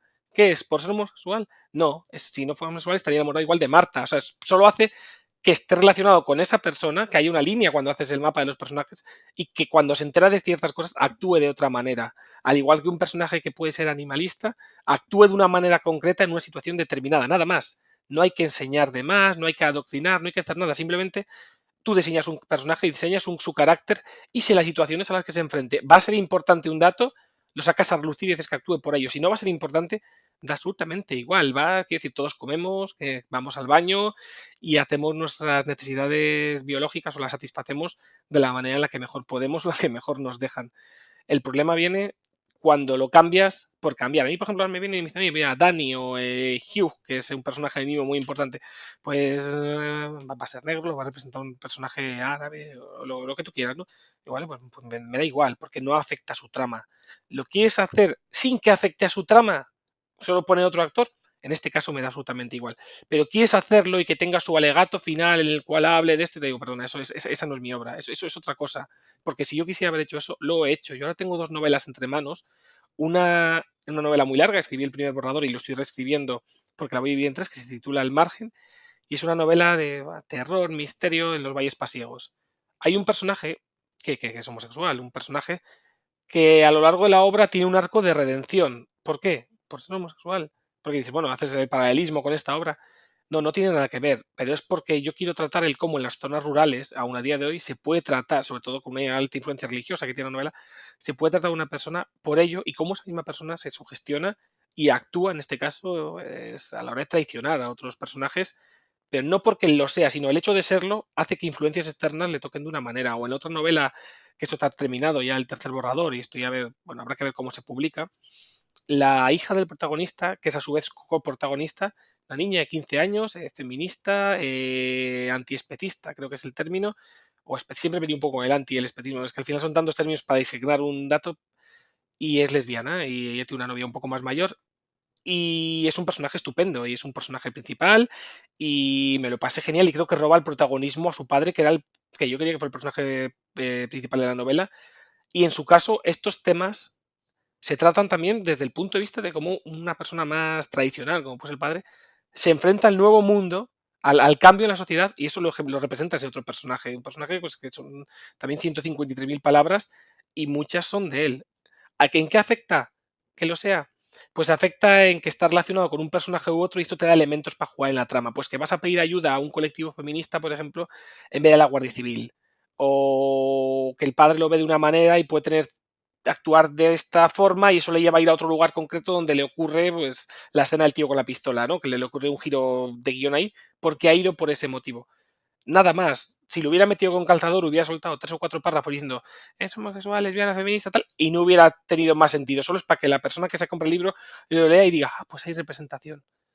Yo creo que trabajamos con personas y la suerte, porque estoy haciendo un discurso de la leche, pero bueno, la suerte de la sociedad actual es que como escritores tenemos, si quieres hacer un guionista, etcétera, cuando trabajas a la hora de crear historias, tenemos una cantidad de recursos muchísimo más amplia que la que tenía hace 100 años y que están socialmente aceptadas. Por lo tanto, las herramientas creativas son infinitas, pero tener una herramienta no significa que tú la tengas que utilizar porque sí.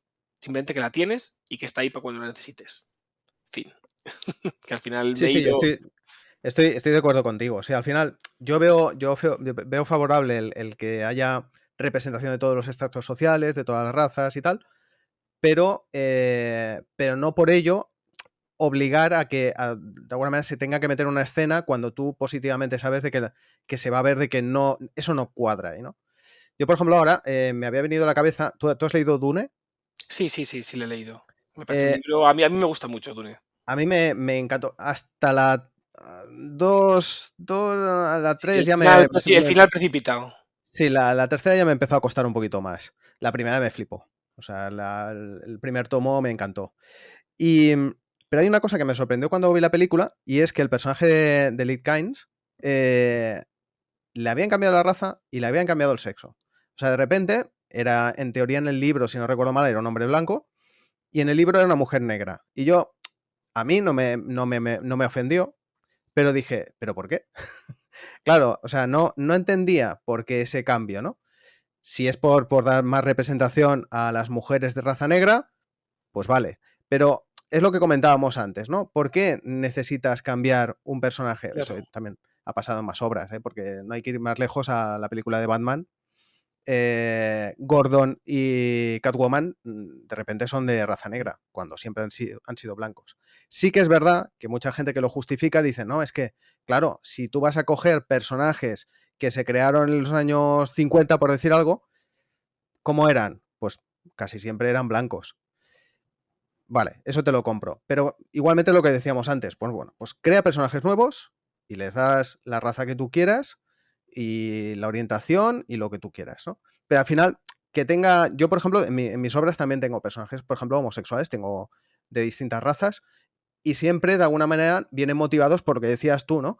Si hay una persona que es homosexual, pues ya aprovecho la situación, pues por ejemplo, para que tenga, como dices tú, ¿no? Una conversación con su padre, un personaje que a lo mejor es muy cerrado de mente y que no entiende determinadas cosas, y esa persona que es homosexual, que es su hija, pues consigue abrirle la mente a su padre y decirle, oye, mira, este es el mundo en el que vivimos ahora. Y yo soy feliz así y soy así, ¿no? Entonces, yo creo que es eso, que es que al final tenemos todo ese abanico y la libertad para poder hacerlo de la manera que consideremos más correcta, ¿no? Sí, no, yo estoy totalmente de acuerdo. Y siempre al final están las justificaciones, como por ejemplo, lo que dices, es un personaje de hace X años y pues crea uno nuevo, ¿no? O sea, en vez de ser Catwoman, ya que evoluciona en el tiempo, pues haz una línea sucesoria, haz lo que quieras, ¿no? Exacto. Puedes hacerlo. Hay quien dice, ya, pero es que entonces una persona que sea de color nunca va a poder representar a su personaje amado. Vale, eso puede ser cierto, ¿sabes? O sea, y al final entramos en temas de dinero, tú puedes pagar, hacer lo que Claro. quieras, pero yo igual quiero ser astronauta y nunca voy a poder ser astronauta y lo lamento. Y he podido tener la opción o no, porque también luego hay gente que ya no solo el tema del color de la piel, de la raza o la orientación sexual, el lugar en el que naces te condiciona para todo, la familia en la que naces, y eso a día de hoy yo creo que se le está, o sea, vivimos cada vez más hundidos en la miseria. No voy a decir política, vamos a decir económica, me voy a limitar a ello, ¿no? Porque al final da igual un lado que el otro. Y es lo mismo, no voy a entrar ahí, pero eso no se le da tanta importancia a la hora de definir la identidad del yo, cuando sí se le da pues, a la sexualidad o a otros elementos que por supuesto son fundamentales, pero al final tú puedes ser o no ser, y que una persona que diga, pues yo quiero ser Batman y soy negro, ¿no? Y dice, bueno, pues a día de hoy, por supuesto que si se diseñara ese personaje nuevo, ¿qué problema hay, no? Yo creo que esto en Spider-Man está muy bien solucionado con Mike Morales. Al final, si tienes a Exacto, Peter Parker de toda la vida, tienes a Mike Pero- Morales, es un personajazo y es otro Sí, personaje. sí. Sí, es un Spider-Man igual, o sea, es igual de bueno, depende en qué es, mejor o peor, pero es otro personaje y puedes hacer lo mismo Exacto. con cualquiera.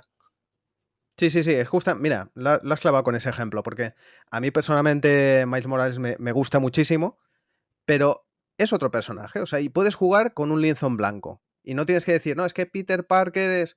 No, este es otro. Y Sí. tiene su forma de hacer las cosas, y tiene un nuevo inicio, y es una forma, de alguna manera, de dar una representación a un colectivo y que tengan su personaje y su superhéroe. Y no tener que decir, mira, es que ellos tienen este y nosotros no tenemos el Claro, nuestro, ¿no? pero es más fácil coger algo que ya tiene éxito y Ujú. o sea, No, claro. venderlo con una excusa, porque al final los seres humanos, todo lo que son los motivos sociales, nos llena el alma, toda la fórmula de la ONG, ¿no? Qué bien, lo están haciendo por nosotros, cuando en realidad lo están haciendo muchas veces para llenarse el bolsillo, ¿no? Tú coges un motivo humano, te aprovechas del éxito y del trabajo que ha hecho otro y le pones tu bandera y lo vendes de una manera como puede pedirlo la gente en vez de trabajártelo. Crear personajes históricos como la mayoría de los clásicos de Marvel es un trabajo enorme que le ha salido bien porque tras había auténticos genios, pero no tiene por qué salir bien. Y tú cuando creas un personaje nuevo te la juegas. Pero si tienes tu nuevo Indiana Jones, tu nuevo Batman, que es cualquier otra persona, la marca ya la tienes, ya estás trabajando Exacto. para la bandera de Microsoft, ¿no? Por ejemplo, ya no es no es tu startup tecnológica, eres estos y te van a ver como tal. Ahí yo creo que puede haber hasta un cierto oportunismo, pero oye, yo como creativo estoy a favor de que la gente cree diseños nuevos personajes de la forma que quiera, con la orientación que quiera, como si hay un personaje que solo le encanta los tentáculos y voy a dejarlo ahí, no voy a entrar por el tema japonés, y luego es un personaje súper interesante, le seguiría al fin del mundo, eso desde luego. Sí, lo que pasa es que lamentablemente da la sensación de que hemos llegado a un punto en el que no hay respuesta correcta.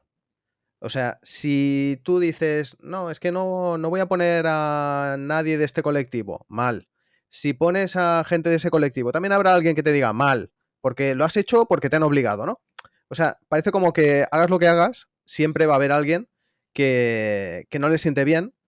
Y lo que a mí me sabe más mal es que me da la sensación de que siempre se les ve más a los que se quejan que a los que dicen las cosas buenas de ti, ¿no? Es decir, muchas veces yo hablándolo con otros autores, ¿no? A lo mejor a alguien que le ha gustado tu obra, le ha encantado, pero no se acerca, por ejemplo, a Amazon a dejarte una reseñita y decirte, oye, mira, que me ha gustado y que creo que tal y que tendrías que seguir adelante y tal. Pero en cambio, el que le ha sentado muy mal, ese seguro que se acerca por ahí y algo te dice, ¿no? Entonces, bueno, que al final tú ya ves que si ves que, por decir algo, ha tenido 100 positivas y ha tenido 2 negativas, pues bueno. Pero aún así, da la sensación de que la gente tiene más necesidad de decir lo que le ofende que lo que no. Hombre, es que al negar algo, al negar un concepto, una hipótesis, lo que tú quieras, automáticamente sitúas tu postura por encima de ella. Por lo tanto, la satisfacción es inmediata. No, tú has escrito este libro, tú tienes el foco, pero yo estoy por encima. Yo soy mejor que tú porque veo que eso es malo. En cambio, si tú lo alabas, el trabajo de otra persona, es como someterte a que alguien ha hecho algo que igual tú no puedes hacer. A mí, por ejemplo, a mí me encanta. Si no hubiera miles y millones de personas que harían las cosas mejor que yo, jamás aprendería. Pero sí que es cierto que individuos e individuas con el ego frágil sí que necesitan ese sentirse, me siento mejor que tú. Tú eres el que lo está petando o no, tú eres el que ha llegado ahí, pero como yo sé que esto está mal y yo por mis cojones lo digo, me pongo, no sé si estas palabras luego habrá que pitar, habrá que poner algo o No, no. no, Es que estamos hablando tranquilo. que estoy tan cómodo que digo, No, es que no, no, estamos no. hablando algo. Tú adelante, tira. Que te revalidas a ti mismo, sientes ese placer culpable y dices, no, yo soy mejor. Y a mí eso me parece que es una espiral de la demencia, no puede llevar a nada bueno, porque la autoestima creo que no se forja restando el valor a lo demás, sino siendo capaz de construirlo en ti mismo. Es que, mira, yo creo que has dado con un tema interesante porque, claro, en un sector en el que estamos, un sector creativo que también podría ser perfectamente el de la música o cualquier otro arte, parece como que nosotros nos va mejor si a los demás le va peor, ¿no? O sea, que no es así, ¿no? Pero cuando tú, por ejemplo, conoces a alguien, por ejemplo en tu caso, ¿no? Que es una persona que de alguna manera ha empezado como muchos de nosotros, de forma amateur, y le publican y le va funcionando las ventas. Claro, habrá de tu círculo cercano que se alegrarán por ti porque dirán, oye, pues mira, te lo has currado y ahí tienes tu recompensa, ¿no? Pero habrá gente, y eso es inevitable, que diga, pues este tío les va a dar rabia, quiero decir. ¿Vale? Decir, pues mira, ha conseguido publicar el libro y pues a lo mejor no es tan bueno, el mío es mejor, pero a mí no me han conocido y eso se puede extrapolar a tu nivel, al nivel de Stephen King y a cualquier otro, ¿vale? O sea, siempre habrá alguien que lo haga o lo haga mejor que tú, o también puede ser que haya tenido una oportunidad que a lo mejor tú no has conseguido, pero de alguna manera lo que hay que hacer es intentar estar contento con lo que haces, seguir trabajando y para adelante, ¿no? Pero yo creo que, a ver, eso yo creo que caemos todos, ¿no? Pero sí que en redes me da la sensación de que hay mucho, sobre todo con gente ya más conocida, que siempre se entra mucho al trapo de si se les ha regalado todo eso, ¿no? Y entonces yo creo que, a ver, regalado no se regalan las cosas, ¿vale? Sí que alguno tendrá más fácil, pero yo creo que al final cada uno se tiene que centrar en su trabajo e intentar avanzar y hasta donde uno pueda llegar. No sabes si sea cerca o lejos. Sí, de Pero... hecho, no, iba a Dime, decir perdona. que la paradoja que tenemos en la escritura, a diferencia de otros sectores, es que existe una escasez, ahora se está poco a poco rellenando el embalse, ¿no? Existe una escasez de lectores que cuando alguien consigue un éxito relativo y consigue atraer a un sector de la población que habitualmente no lee a la lectura, por ejemplo, un Gómez Jurado, yo disfruto mucho sus libros sabiendo que son libros de entretenimiento y los disfruto mucho. Sé que tiene sus críticos, a sus detractores, la gente que le gusta. Entonces es una persona que ha atraído a mucha gente a la lectura y si tú disfrutas con un libro y no estás acostumbrado a leer, es probable que pruebes uno o dos más. Si esos que vas encadenando te gustan, te conviertes en un lector asiduo. Si no te gustan, igual lo dejas ya, pero has leído 3 libros que igual no los leías y son 3 autores a los que se ha dado una oportunidad que si no la tenías. Es decir, en la literatura yo creo que somos una piña y cualquier persona que tenga éxito te abre puertas y también, porque si el mercado, si se mueve más dinero, va a haber más publicaciones, va a haber más autores que tengan esa oportunidad. Si eres un envidioso que vas aquí, pues aparte de que la envidia te carcome, te afecta el carácter, etcétera, cuando llegue esa oportunidad, bueno, para empezar igual ya se han quedado hasta con tu cara si has ido liándola por ahí criticando y diciendo, no, mira, esta es persona no que es conflictiva. Y es que igual no va a llegar porque no estás ayudando a crear esa comunidad. Igual en la música o en otros sectores puede ser más despiadado, los que mueven más dinero o en el deporte, pero en la literatura, o sea, cada lector que se atrape con la red y se quede es un tesoro para todos, no solo para el superventas de turno. Sí, yo estoy contigo. Lo que pasa es que sí que es verdad que siempre hay esa cosa, ¿no? A ver, hay casos flagrantes que tú dices, esta persona que está escribiendo aquí un libro, que está vendiendo muchísimos ejemplares, está muy poco preparado para hacer este tipo de libros y en cambio está vendiendo mucho. Sí, como pasará estas navidades, pero... Eso, exacto. Y como nos pasará a muchos, ¿no? Que vamos, yo qué sé, damos un paseíto por el Corte Inglés y vemos esos stands enormes con todos los libros, tic, tic, tic, tic, y tu corazoncito dices, ostras, a mí me gustaría estar ahí, ¿no? Pero tendrías que parar ahí, ¿no? Es decir, me gustaría estar ahí, pero no me da rabia esa persona que lo ha conseguido, ¿no? Lo que pasa es que eso a veces es difícil de controlar. Si te parece, te voy a dar mi humilde opinión sobre Cabárceno, ¿vale? Y después ya pasamos a las últimas cuestiones. Mira, te diré... Bueno, suelo siempre empezar por lo que menos me ha gustado y después paso a lo que más me ha gustado, ¿vale? Yo soy de los que prefiero empezar por lo malo y después ya me quedo, vamos para arriba, ¿vale?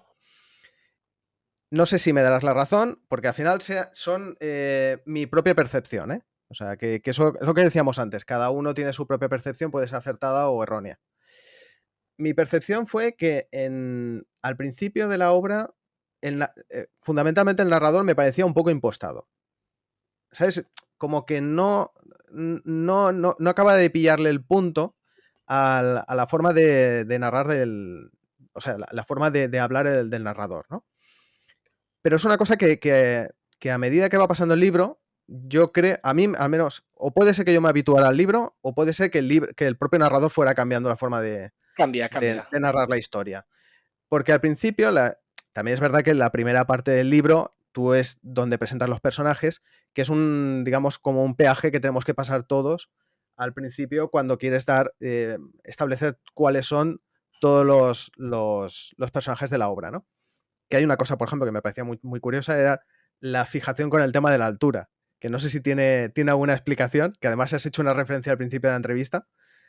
¿Por qué tanta fijación con la altura de los personajes? No existe un motivo, la verdad. No. Hubiera existido solo en el caso de los adolescentes para un par de chorradas, pero no existe un motivo. Era el lector del momento y es una de las cosas, cuando antes dije que al principio había cosas que cambiaría, sobre todo si lo volviera a escribir, que lo harían más largo. De hecho, sería justo el narrador al principio.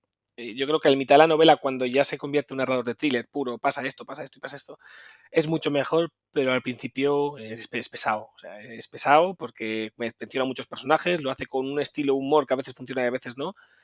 y eso y da demasiados datos en vez de soltarlos poco a poco. Pero ¿qué pasa? Que entonces un capítulo de esos, en vez de ser un capítulo igual debería ser el triple de largo para ir presentando a uno con su escena y hace esto y poco a poco, que es lo que hago ahora, por eso me quedan libros mucho más largos, pero en ese momento fue así. De hecho, a veces digo, si lo tuviera, si sacara una edición definitiva, se corrigían las erratas, que siempre hay por ahí los laísmos, etcétera, que eso me cuesta muchísimo.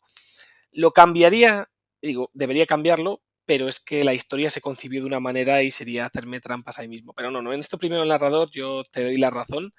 Hay un cambio, también está motivado porque cuando empecé a escribir no tenía ningún contrato firmado, después ya prácticamente le tenía firmado y me entró, o sea, la motivación, y el plazo de entrega para la publicación no era demasiado largo, ni había vivido lo suficiente, luego lo que es vender en stand, para, para cambiarlo y hacerlo de otra manera. Hubiera sido, de hecho, lo hubiera reescrito entera y hubiera tenido otro significado.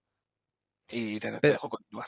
sí, no, sí que es verdad, es lo que decíamos, que a mí me da la sensación que segundo tercio, más o menos, la cosa cambia. Y de hecho cambia hasta el punto de decir, ostras, es que me recuerda en ciertos momentos a la forma de narrar de Stephen King.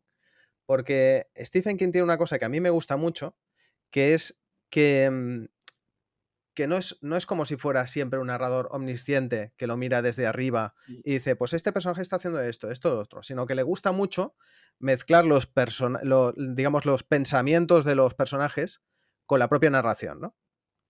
O sea, el decir, y no los hace, y los hace suyos, ¿no? Como por ejemplo decir, el asqueroso del tal, este que es un villano que debería estar muerto, que debería... Ese comentario, ese pensamiento que lo haría un personaje, lo hace el propio narrador. Y entra de forma muy natural. Y eso, que fue lo primero que pensé, digo, le gusta a Stephen King seguro, porque es que esas cositas de Stephen King son las que a mí me gustan, por ejemplo. Después, eso era lo único que te quería comentar en cuanto a negativo. Además, ¿vale? eso me lo han comentado muchas más personas. Pues que al principio me cuesta un poco por este motivo, que tal y cual. Luego, en cambio, ya fluye. Pues sí, pues es verdad, yo opino lo mismo. O sea, yo sé que hay gente, y el ejemplo es el de ese Premio Planeta, que lo presenta igual, o sea, con otra pericia, con otras palabras más complejas, menos humorístico, entre comillas, pero el inicio es igual y ahí me resulta pesado y hay gente a la que le gusta. Yo creo que si lo volviera a hacer, ya te digo, lo haría diferente porque se nota la facilidad al principio y una vez que pasas el segundo tercio, no sé si es la página 90 o algo así, llega un punto en el que sí que hay cambio porque detuve la escritura del primer manuscrito. O sea, la historia es... Yo empecé a escribir Cabárceno antes, bueno, igual fueron 2 o 3 semanas antes que irme cuando me mudé a Cantabria, ¿no? De ese primer borrador. Y lo detuve porque entre el trabajo yo escribía, hay gente que hacía paradas para fumar o el rato libre en la oficina, pues yo me abría un Word diminuto, como ya no trabajo ahí, lo puedo decir, y escribía un poco y dejaba esto en blanco, esto para rellenar, esto para no sé qué. Entre que luego por la noche me enviaba eso y lo redactaba bien y lo trabajaba, dejé Cabárceno parado pues desde octubre hasta enero más o menos. Y yo quedé con mi editor por una novela negra que me la iban a aceptar. Me dijo, bueno, tienes que trabajarlo y ahí empecé a ver cómo se trabajaba porque mi estilo era mucho más soso, ¿no? Y hablando con él, porque éramos los de Cantabria, le dije, oye, pues estoy trabajando en una novela sobre el Parque Cabarce. Y me dijo, prácticamente la quiero, termínala y envíamela. Y claro, con ese subidón. Y que en esa época además estaba leyendo varios libros seguidos de King, pues ya la rematé y dije, me vengo arriba y salió mucho mejor. En ese sentido, es un estilo además ese que está cogido de King, que luego pues picas un poco, porque J.K. Rowling también tiene un estilo parecido al de King, pero sin estos detalles. Crichton de repente te mete ahí el párrafo científico que no pinta nada, pero tú como lector lo necesitas. Son técnicas eso, que va robando y que cuando toca lo haces. O coger, por ejemplo, en Dune la forma en la que él establece los diálogos. Ayer redacté una escena muy compleja, un diálogo muy complejo a nivel teológico, con 3 personajes, uno era ateo, otro era un sacerdote, y otro era ese cristiano que quiere creer y a la hora de enfocarlo en una novela y de soportar luego pues otras 600 páginas después de eso, bueno, 600 otras 1000 y pico páginas después de eso con varios libros, tenía que estar perfecto. Y ahí dices, pues, ¿qué libro he leído yo que más o menos lo hay así? Pues Vanessa Dune, y vienes la conversación cuando después creo que es lo del ala, el tóptero con el gusano, se reúne el duque, le dice los cambios que va a hacer y está el comerciante que dice esto. Y esa forma de manejar la tensión política y en los gestos de los personajes y demás, y dices, pues lo aplico. Y esas son herramientas que empecé a aplicar a raíz de tener esta conversación y de haber aprendido durante 4 o 5 meses más, bueno, menos, durante 3 o 4 meses más, que al principio no usaba. Eso lo digo sobre todo para que la gente que nos escuche diga, si queréis mejorar, leer más, pero leer con cabeza y tomar notas, sobre todo tomar notas y aplicarlo. Mira, me acabas de responder una de las preguntas que suelo hacer en estas entrevistas, que es justamente eso, lo de si consideráis que se debe leer para poder escribir bien. Porque es lo que siempre lo hemos comentado, ¿no? Sí que es verdad que si intentas alejarte digamos, del tipo de lectura, tipo de escrito que tú vas a hacer, por ejemplo, si tú trabajas ciencia ficción, intentas no acercarte a la ciencia ficción, es posible que tú no aproveches una idea que ya ha existido. Pero igualmente, independientemente de qué tipo de lecturas tú suelas hacer, necesitas ciertos mecanismos. Necesitas reglas básicas o técnicas para poder desarrollar determinadas cosas, porque si no, vas a caer en errores e incluso vas a caer digamos, en trampas, ¿no? Que te hace a veces la propia lectura, la propia escritura, ¿no? Que después te cuesta muchísimo más desarrollar Sí. determinadas historias. Yo creo que hay que leer. Hay que leer mucho. Yo además, cuando empecé a escribir Cabarte, ¿no? Venía una época en la que leía menos. O sea, yo siempre he sido lector, ¿no? Pero la universidad, nivel de historia, leer tomos, me cansó mucho. Y sobre todo lo que leí era no ficción, esa narrativa que carece de creatividad en muchos sentidos, en la mayoría de los sentidos, y que se hace pesado y que yo creo que el texto empieza siendo muy más pesado en ese sentido, ¿no? Y con el tiempo y sobre todo hasta llegar al punto de hoy, también el cambio es tan grande y ahora publico Mimo, hoy digo el día que estamos grabando, ya los espectadores pues, cuando puedan verlo ya lo sabrán, anunciaré esta segunda novela, esta novela corta con los relatos. He llegado a un punto en el que trabajar tanto día a día con cabeza, prácticamente casi todo lo que escribes ya es decente o le hace falta una revisión o dos. ¿Y cómo se consigue eso? Leyendo mucho. Y este año llevo casi 70 libros leídos, algunos muy largos como Hito, etcétera.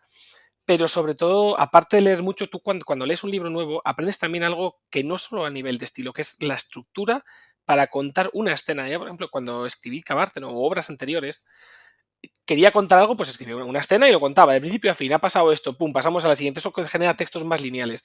A la hora de leer auténticos maestros, pues en este caso de la ficción, llegas a tener estructuras que tú eres capaz de ver sin tener escrita la novela, de saber cuándo soltar algo para volver a soltarlo dentro de 70 páginas, dentro de 120, o la forma de estructurar los capítulos, forma y fondo. Si tú quieres contar una novela, por ejemplo, más costumbrista, pues igual vas a tener que hacer los capítulos como en Sale Slot, 1, 2, 3, tal, con un capítulo.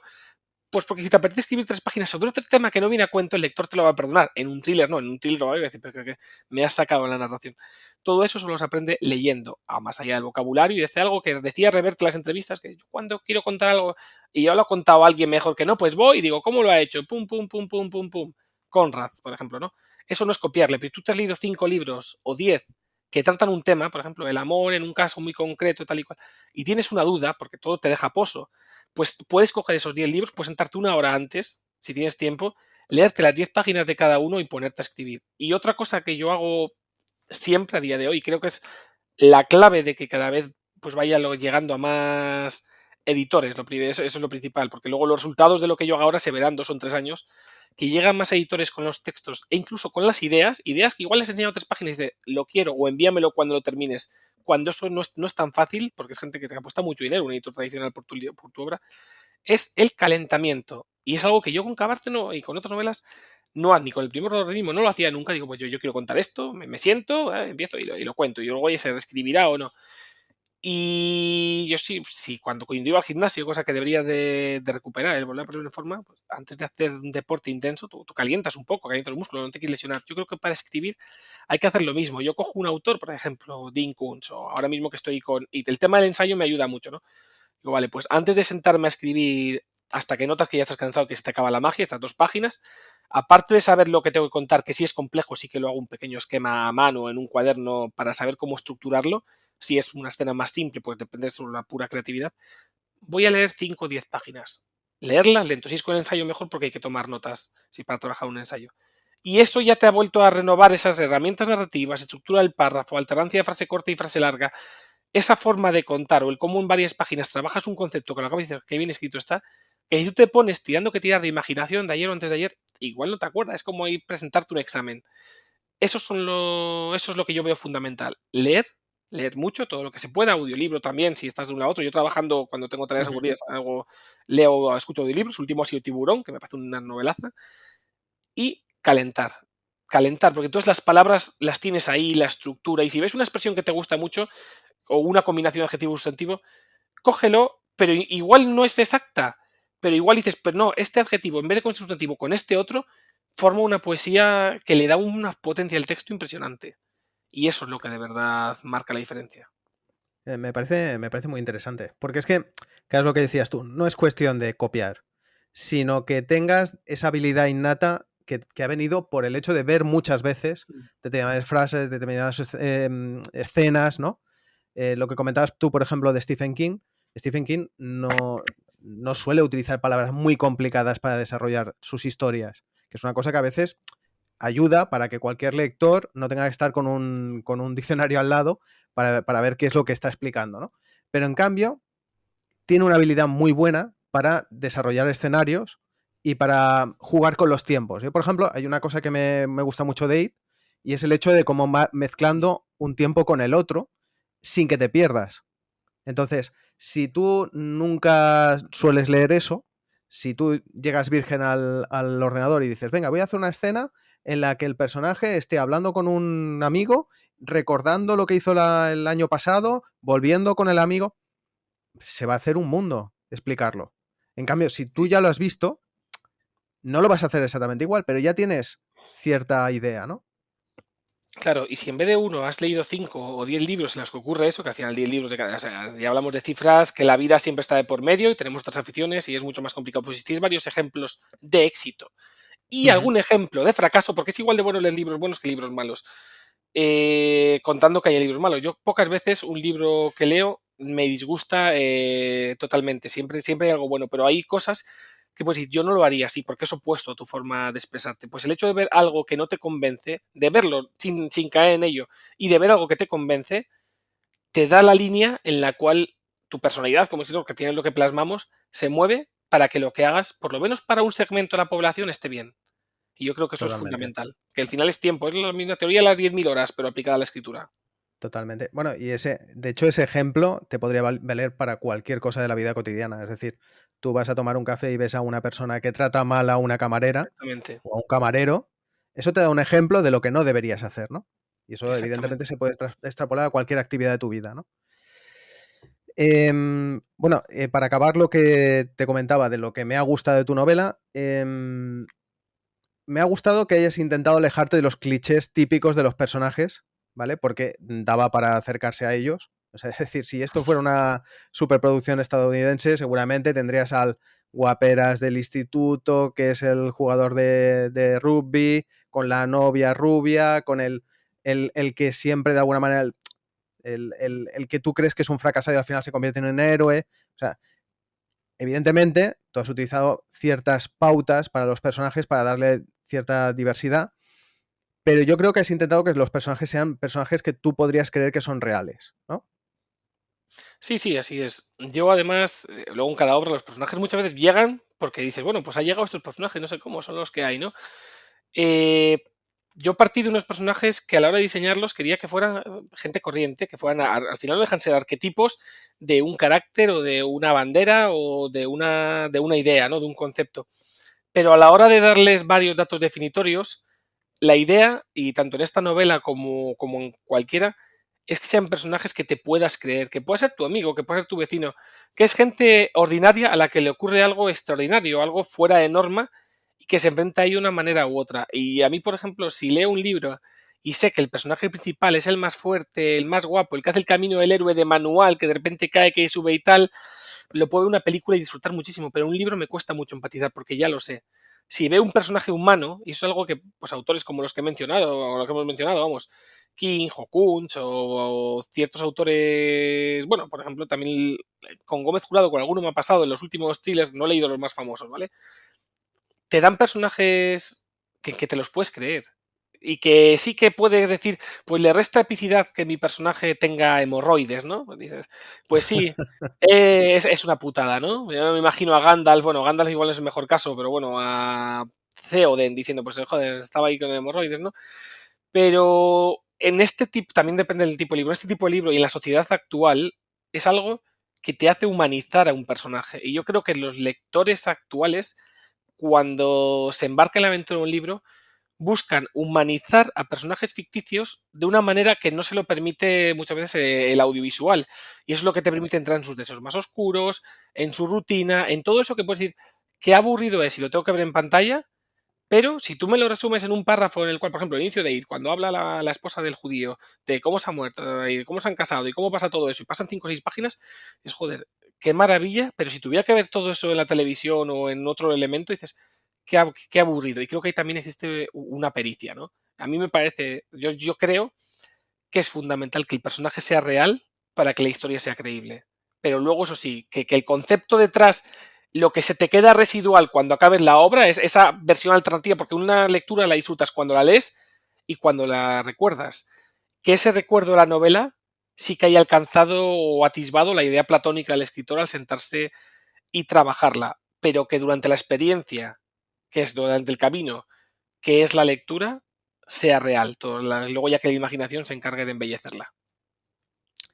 Correcto. Sí, porque además, si yo, por ejemplo, estuviera leyendo una novela en la que sale un tío enorme, súper cachas, que casualmente es habilidoso con las armas, de repente, yo no me vería en él.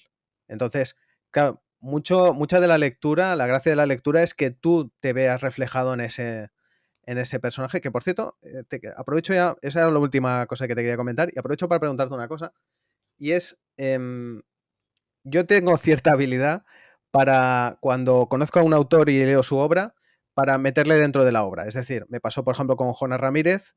Cuando yo leía su novela, me imaginaba que era él el que estaba haciendo su viaje. ¿Hay algún personaje de tu obra que tú digas, esto es un poquito yo? Conscientemente no lo había. Conscientemente, voy a matizar, ¿vale? A la hora de hacerlo, quería ser lo más imparcial posible. En el caso de Cabárceno, ¿eh? Por ejemplo, en Mimo sí que hay uno. Y hay que leer los agradecimientos porque está al final y es como el último susto, ¿no? Ahí además conscientemente lo hay, dándole la vuelta. En Cabárceno intenté que no, pero creo que cuando llego a profundizar en los personajes un poco más, hay uno de ellos, que al final es prácticamente el protagonista, en el cual sí que hay elementos, sin llegar a ser yo, pero sí que hay algo plasmado. Pues la perrina en la que piensa es la misma, la cierta nobleza en algunos actos que todos nos autoatribuimos y yo no voy a ser la excepción. Yo creo que Daniel pues acabó siendo, mejor dicho, mi avatar en la novela sin que fuera intencionado. O sea, yo ya llegó momentos en que dije, me lo voy a cargar a media novela y no pasó. Y al final no es porque digan que los personajes toman sus propias decisiones. O sea, yo me ceñí, lo que he dicho, al mapa, a ir avanzando, a ver qué animales había en una zona o en otra, a generar situaciones. Y esas situaciones en un primer lugar arbitrarias que llevaban un grupo por un lado o por otro, disgregaban a los personajes y hacían que se chocaran, fue lo que hicieron que sobreviviera y que su forma de enfrentarse a ellas, también con el carácter predefinido, se acercase un poco más a como yo hubiera actuado, no siempre, pero sí a ese valor, bueno, vamos a hacer un mini spoiler sin caer, de casi el elegido, que también es paródico, pero que pudiera empatizar más con él. Luego hay detalles, por ejemplo, incluso en Marta, que sí que son míos. O sea, yo soy hijo de médico, yo sé lo que son esas cosas, ahí hay detalles y sentimientos, porque todos los personajes tienen algo nuestro y algo de otras personas a las que hemos podido llegar a conocer o a las que no conocemos nada bien, pero nos imaginamos que son de una forma u otra y se lo atribuimos. Hay un mejunje, pero el principal es Dani. Bueno, yo había caído un poquito en eso, te lo reconozco. Pero Mira, no, yo te digo, aprovechando... no fue interesado, no fue intencional, simplemente fueron pasando páginas y acabé empatizando. Bueno, es que al final a mí me pasa igual. Yo escribo como tú. O sea, yo lo que hago es que tengo una idea básica, voy tirando y a veces parece como que los personajes cobran vida, ¿no? Y son ellos mismos los que te empujan a determinadas situaciones, ¿no? Que tú no tenías previstas, ¿no?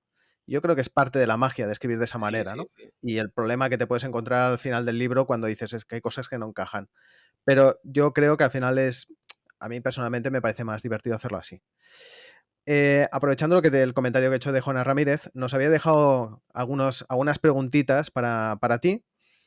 Y una era que yo creo que más o menos ya has contestado, que cuáles eran tus referentes literarios. Sí, King es uno de ellos, por supuesto. Tolkien es otro, a mí me gustaba ya cuando era un chaval, por las películas, tengo una historia personal con ello. Luego lo intenté con los libros, hubo historia, un fracaso y éxito. Y Crichton siempre me ha encantado la idea del tecno-thriller, la forma de enfocarlo, aunque no es algo que quise hacer deliberadamente ni creo que he conseguido en esta novela, pero también me gusta mucho. Me gusta mucho J.K. Rowling, porque yo nunca fui fan de Harry Potter hasta que empecé a ser escritor y a leer los libros de verdad.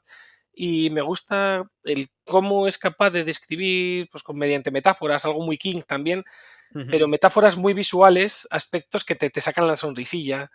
Kuntz me gusta también por el manejo del ritmo. De jóvenes que hay algunos que no recuerdo los nombres de los autores porque no eran tan conocidos, pero eran los típicos que yo estaba el libro de SM o de Minotauro, uno era La leyenda de Camelot, creo que era Laura Gallego, también había algún libro que me gustaba, Las Crónicas de la Torre, o es que en la saga La Puerta Oscura, son autores que yo creo que a ese pre-Héctor que escribía algún relato, intentó una novela con 12, 13 años y fue haciendo su vida hasta llegar a la carrera, le influyeron de manera que ahora algunos textos o algunas ideas que yo creo que son latentes a mi personalidad, a mi persona y a mi carácter, vienen de esos libros y que son los nuevos referentes, los referentes de lector-escritor, los que chocan con los de lector niño que leía y forman las historias.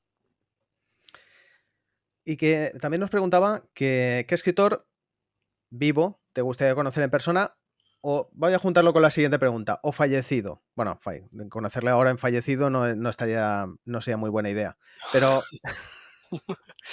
como promoción para acabarse, no, quizás sí. ¿Qué escritor vivo o muerto te gustaría haber conocido?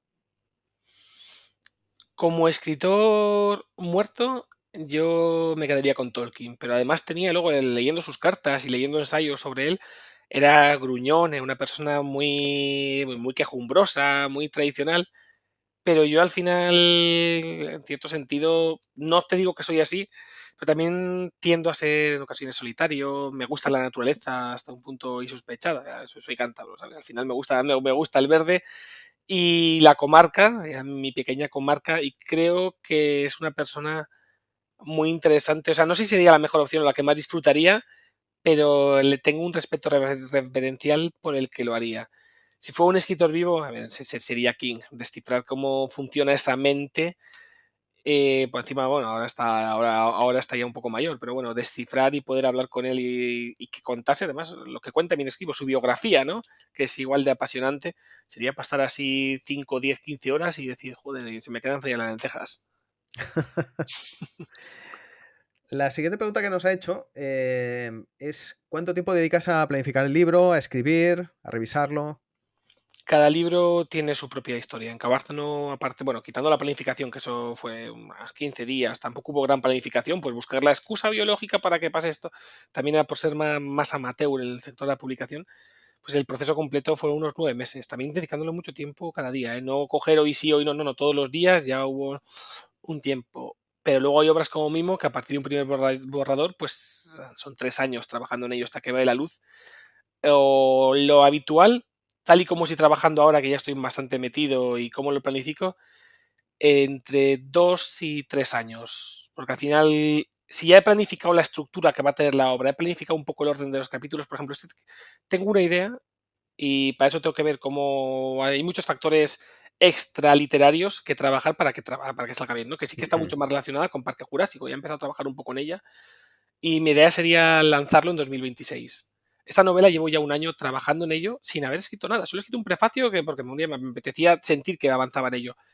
Fuera de eso, está trabajado lo que va a ser la trama. Escenas que se te ilumina la cabeza y ya las ves y sabes que esas escenas van a estar, que vas a llegar a por ellas. Esbozos de personajes. El sentido de la novela, el mensaje, ¿no? Porque hay novelas que solamente quieren pues, reinar el caos, Cabárceno es una novela satírica y dice, pues esto es así. Pero hay novelas más profundas que tienen un mensaje, ¿no? Que pues quiero transmitir esto, unas grandes verdades universales, lo que sea, que las tratas el amor, la muerte, el tiempo. El estudio científico por detrás que lleva otro tiempo. Y luego con todo eso y sabiendo la estructura, el orden de los capítulos, un poco cómo va la trama, ese borrador en 6 meses está hecho. El problema es que luego hay que corregir estilo, hay que hacer cosas. Y el trabajo previo de esa novela hasta que me ponga, igual son 2 años y medio. A la vez que luego se trabaja en otras cosas, en otras obras, sobre un tema u otro, documentación, etcétera. Cada novela es un mundo. Pero vamos a decir que vamos a decir una media de 2-3 años a día de hoy. Muy bien. Pues, a ver, tenía previsto, Héctor, de que fuera más cortita la entrevista, pero es que estaba siendo tan interesante que digo, va, tiramos, porque la verdad es que me parece que han salido temas muy interesantes, cosas con las que coincido mucho contigo. Y bueno, al final creo que es gratis lo de YouTube, o sea que podemos echarle más tiempo. Sí, lo que haga falta. Además, Te quería, te quería preguntar, ya por ir cerrando, siempre hago un pequeño cuestionario, pero vamos a reducir a 2 preguntitas muy sencillas, que serían, dame un buen consejo para un amigo que esté empezando a escribir. Yo creo que es lo que he comentado antes. Lee mucho. Una vez que hayas leído mucho, piensa en qué estructura de las que has conocido quieres que encaje en lo que tú quieres contar. Y cuando lo tengas, calienta un poco antes de ponerte, léete unas páginas y siéntate. Y si tu planificación dice, pues yo tengo 5 horas para escribir, ¿no? Si tienes que escribir solo 2 y el resto del tiempo perderlo entre leer páginas, recuperar, si tienes que hacer un párrafo, leer, volver a ponerte, hazlo, porque lo demás es tiempo perdido. Eso, unido al hecho de no dejes la escritura, como puede ser la pintura, como puede ser casi cualquier actividad artística, o incluso aprender idiomas, que lo habitual en el ser humano es dejarlo para cuando tiene tiempo para dedicarse a ello, no lo dejes para cuando tengas tiempo porque nunca lo vas a tener. Y un día a la semana no te vale para ser maestro en nada. Hazlo todos los días. Si puedes escribir 100 palabras, escribe 100 palabras. Si puedes escribir 1000 palabras, escribe 1000 palabras. Pero hazlo todos los días, porque la suma de esos pequeños esfuerzos es lo que va a hacer que el resultado, aparte que haya que trabajarlo menos después, llegue. Si no, ese resultado igual no llega nunca. Los planes a largo plazo en el mundo en el que vivimos no suelen salir bien. Cuesta, ¿eh? Vale, y entonces vamos a darle la vuelta. Un mal consejo para un escritor que quieras que le vaya muy mal. Que no lean. A día de hoy yo lo veo, voy a decir autopublicados, pero también con autores publicados. De hecho, hay un par de ellos que he visto que han publicado en sellos muy, muy gordos y me ha sorprendido lo poco que leen. No he leído sus obras, o sea, pues bueno, una sí. Y no está tan mal, o sea, ni bien ni mal, ni fu ni fa. Y me ha sorprendido porque no...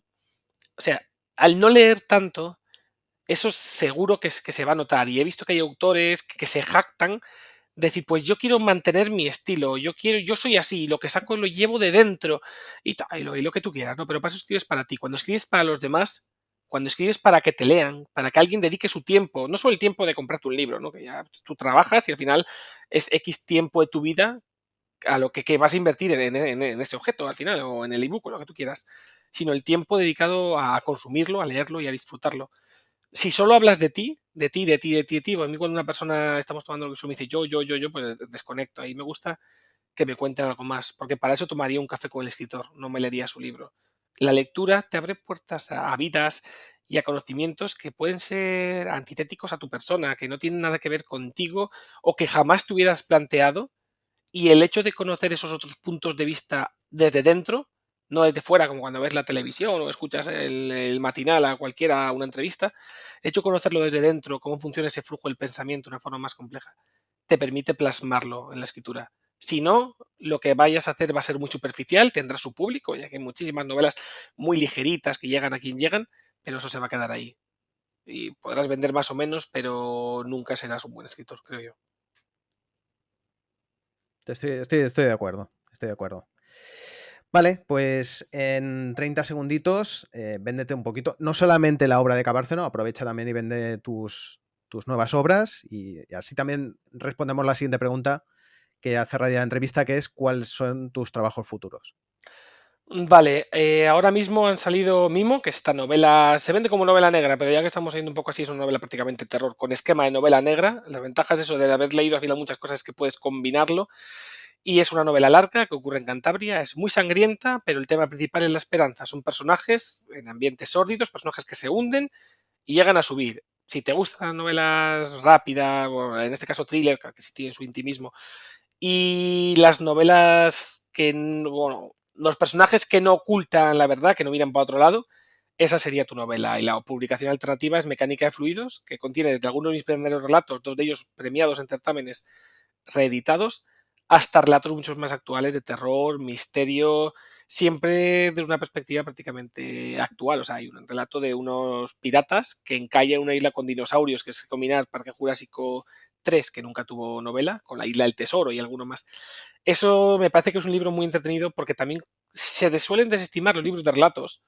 Y a mí me parece que a día de hoy es una pasada, sobre todo cuando contienen ideas muy diversas, porque tenemos tiempos tan cortos, esos 15 minutos en el metro, yo que sé, vas al baño a hacer cualquier cosa, por decir lo que suele hacer en el baño, pum, coges un relato y si está bien escrito, o bien estructurado, mejor, más que bien escrito, bien estructurado, te ha contado una historia completa en muy pocas páginas, en 10, 15, 20 páginas, y eso te lo quedas. Y tú luego, la parte B, que hemos comentado antes, el recuerdo de la historia, es el de una historia completa, sin haber vivido, aunque la experiencia sea peor. Yo lo que he buscado en ese libro es tener historias muy diversas, desde Egipto 1867 hasta alienígenas en Cantabria, hasta el monstruo de la regla, hasta una ucronía en la que la amiga judía de Hitler, bueno, la niña le asesina.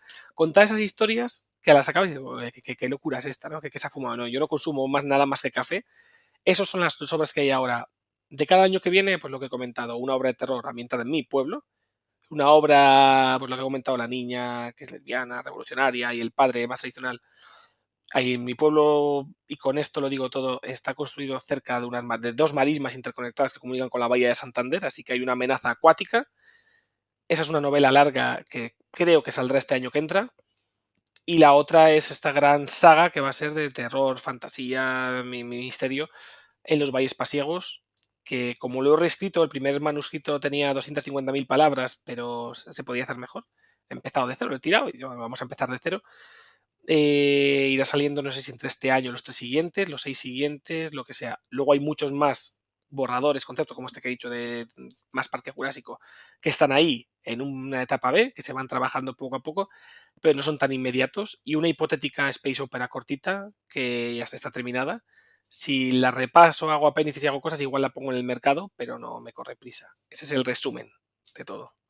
Casi nada, casi nada. Luego ya solo falta que la gente lo lea, pero hay que aprovechar ahora un poco todo. Mientras Bueno, haya salud. Una vez ya está, ya se puede leer. Ya ¿no? está, se puede leer, eso exactamente. Eso Lo es que decíamos antes, y con esto confluyen las 3 preguntas, ¿no? Como nuestros personajes en nuestras novelas. Si eres constante, trabajas un método y vas a terminar los trabajos, y si vas terminando y eso se mantiene en el tiempo, al final vas a tener material para publicar, para que la gente te lea, y vas a ser más feliz porque vas a estar más satisfecho de lo que haces. Bueno, pues oye, quiero decirte que ha sido un gustazo hablar contigo, me lo he pasado súper bien, o sea, la verdad es que ha sido muy divertido y muy interesante, hasta has contado algunas cosas que son para darles una vuelta. Espero que no me machaquen luego por hablar de ciertos temas. No, da igual, es lo que hay. Es lo que hay, si no, no hablaríamos de nada. Claro.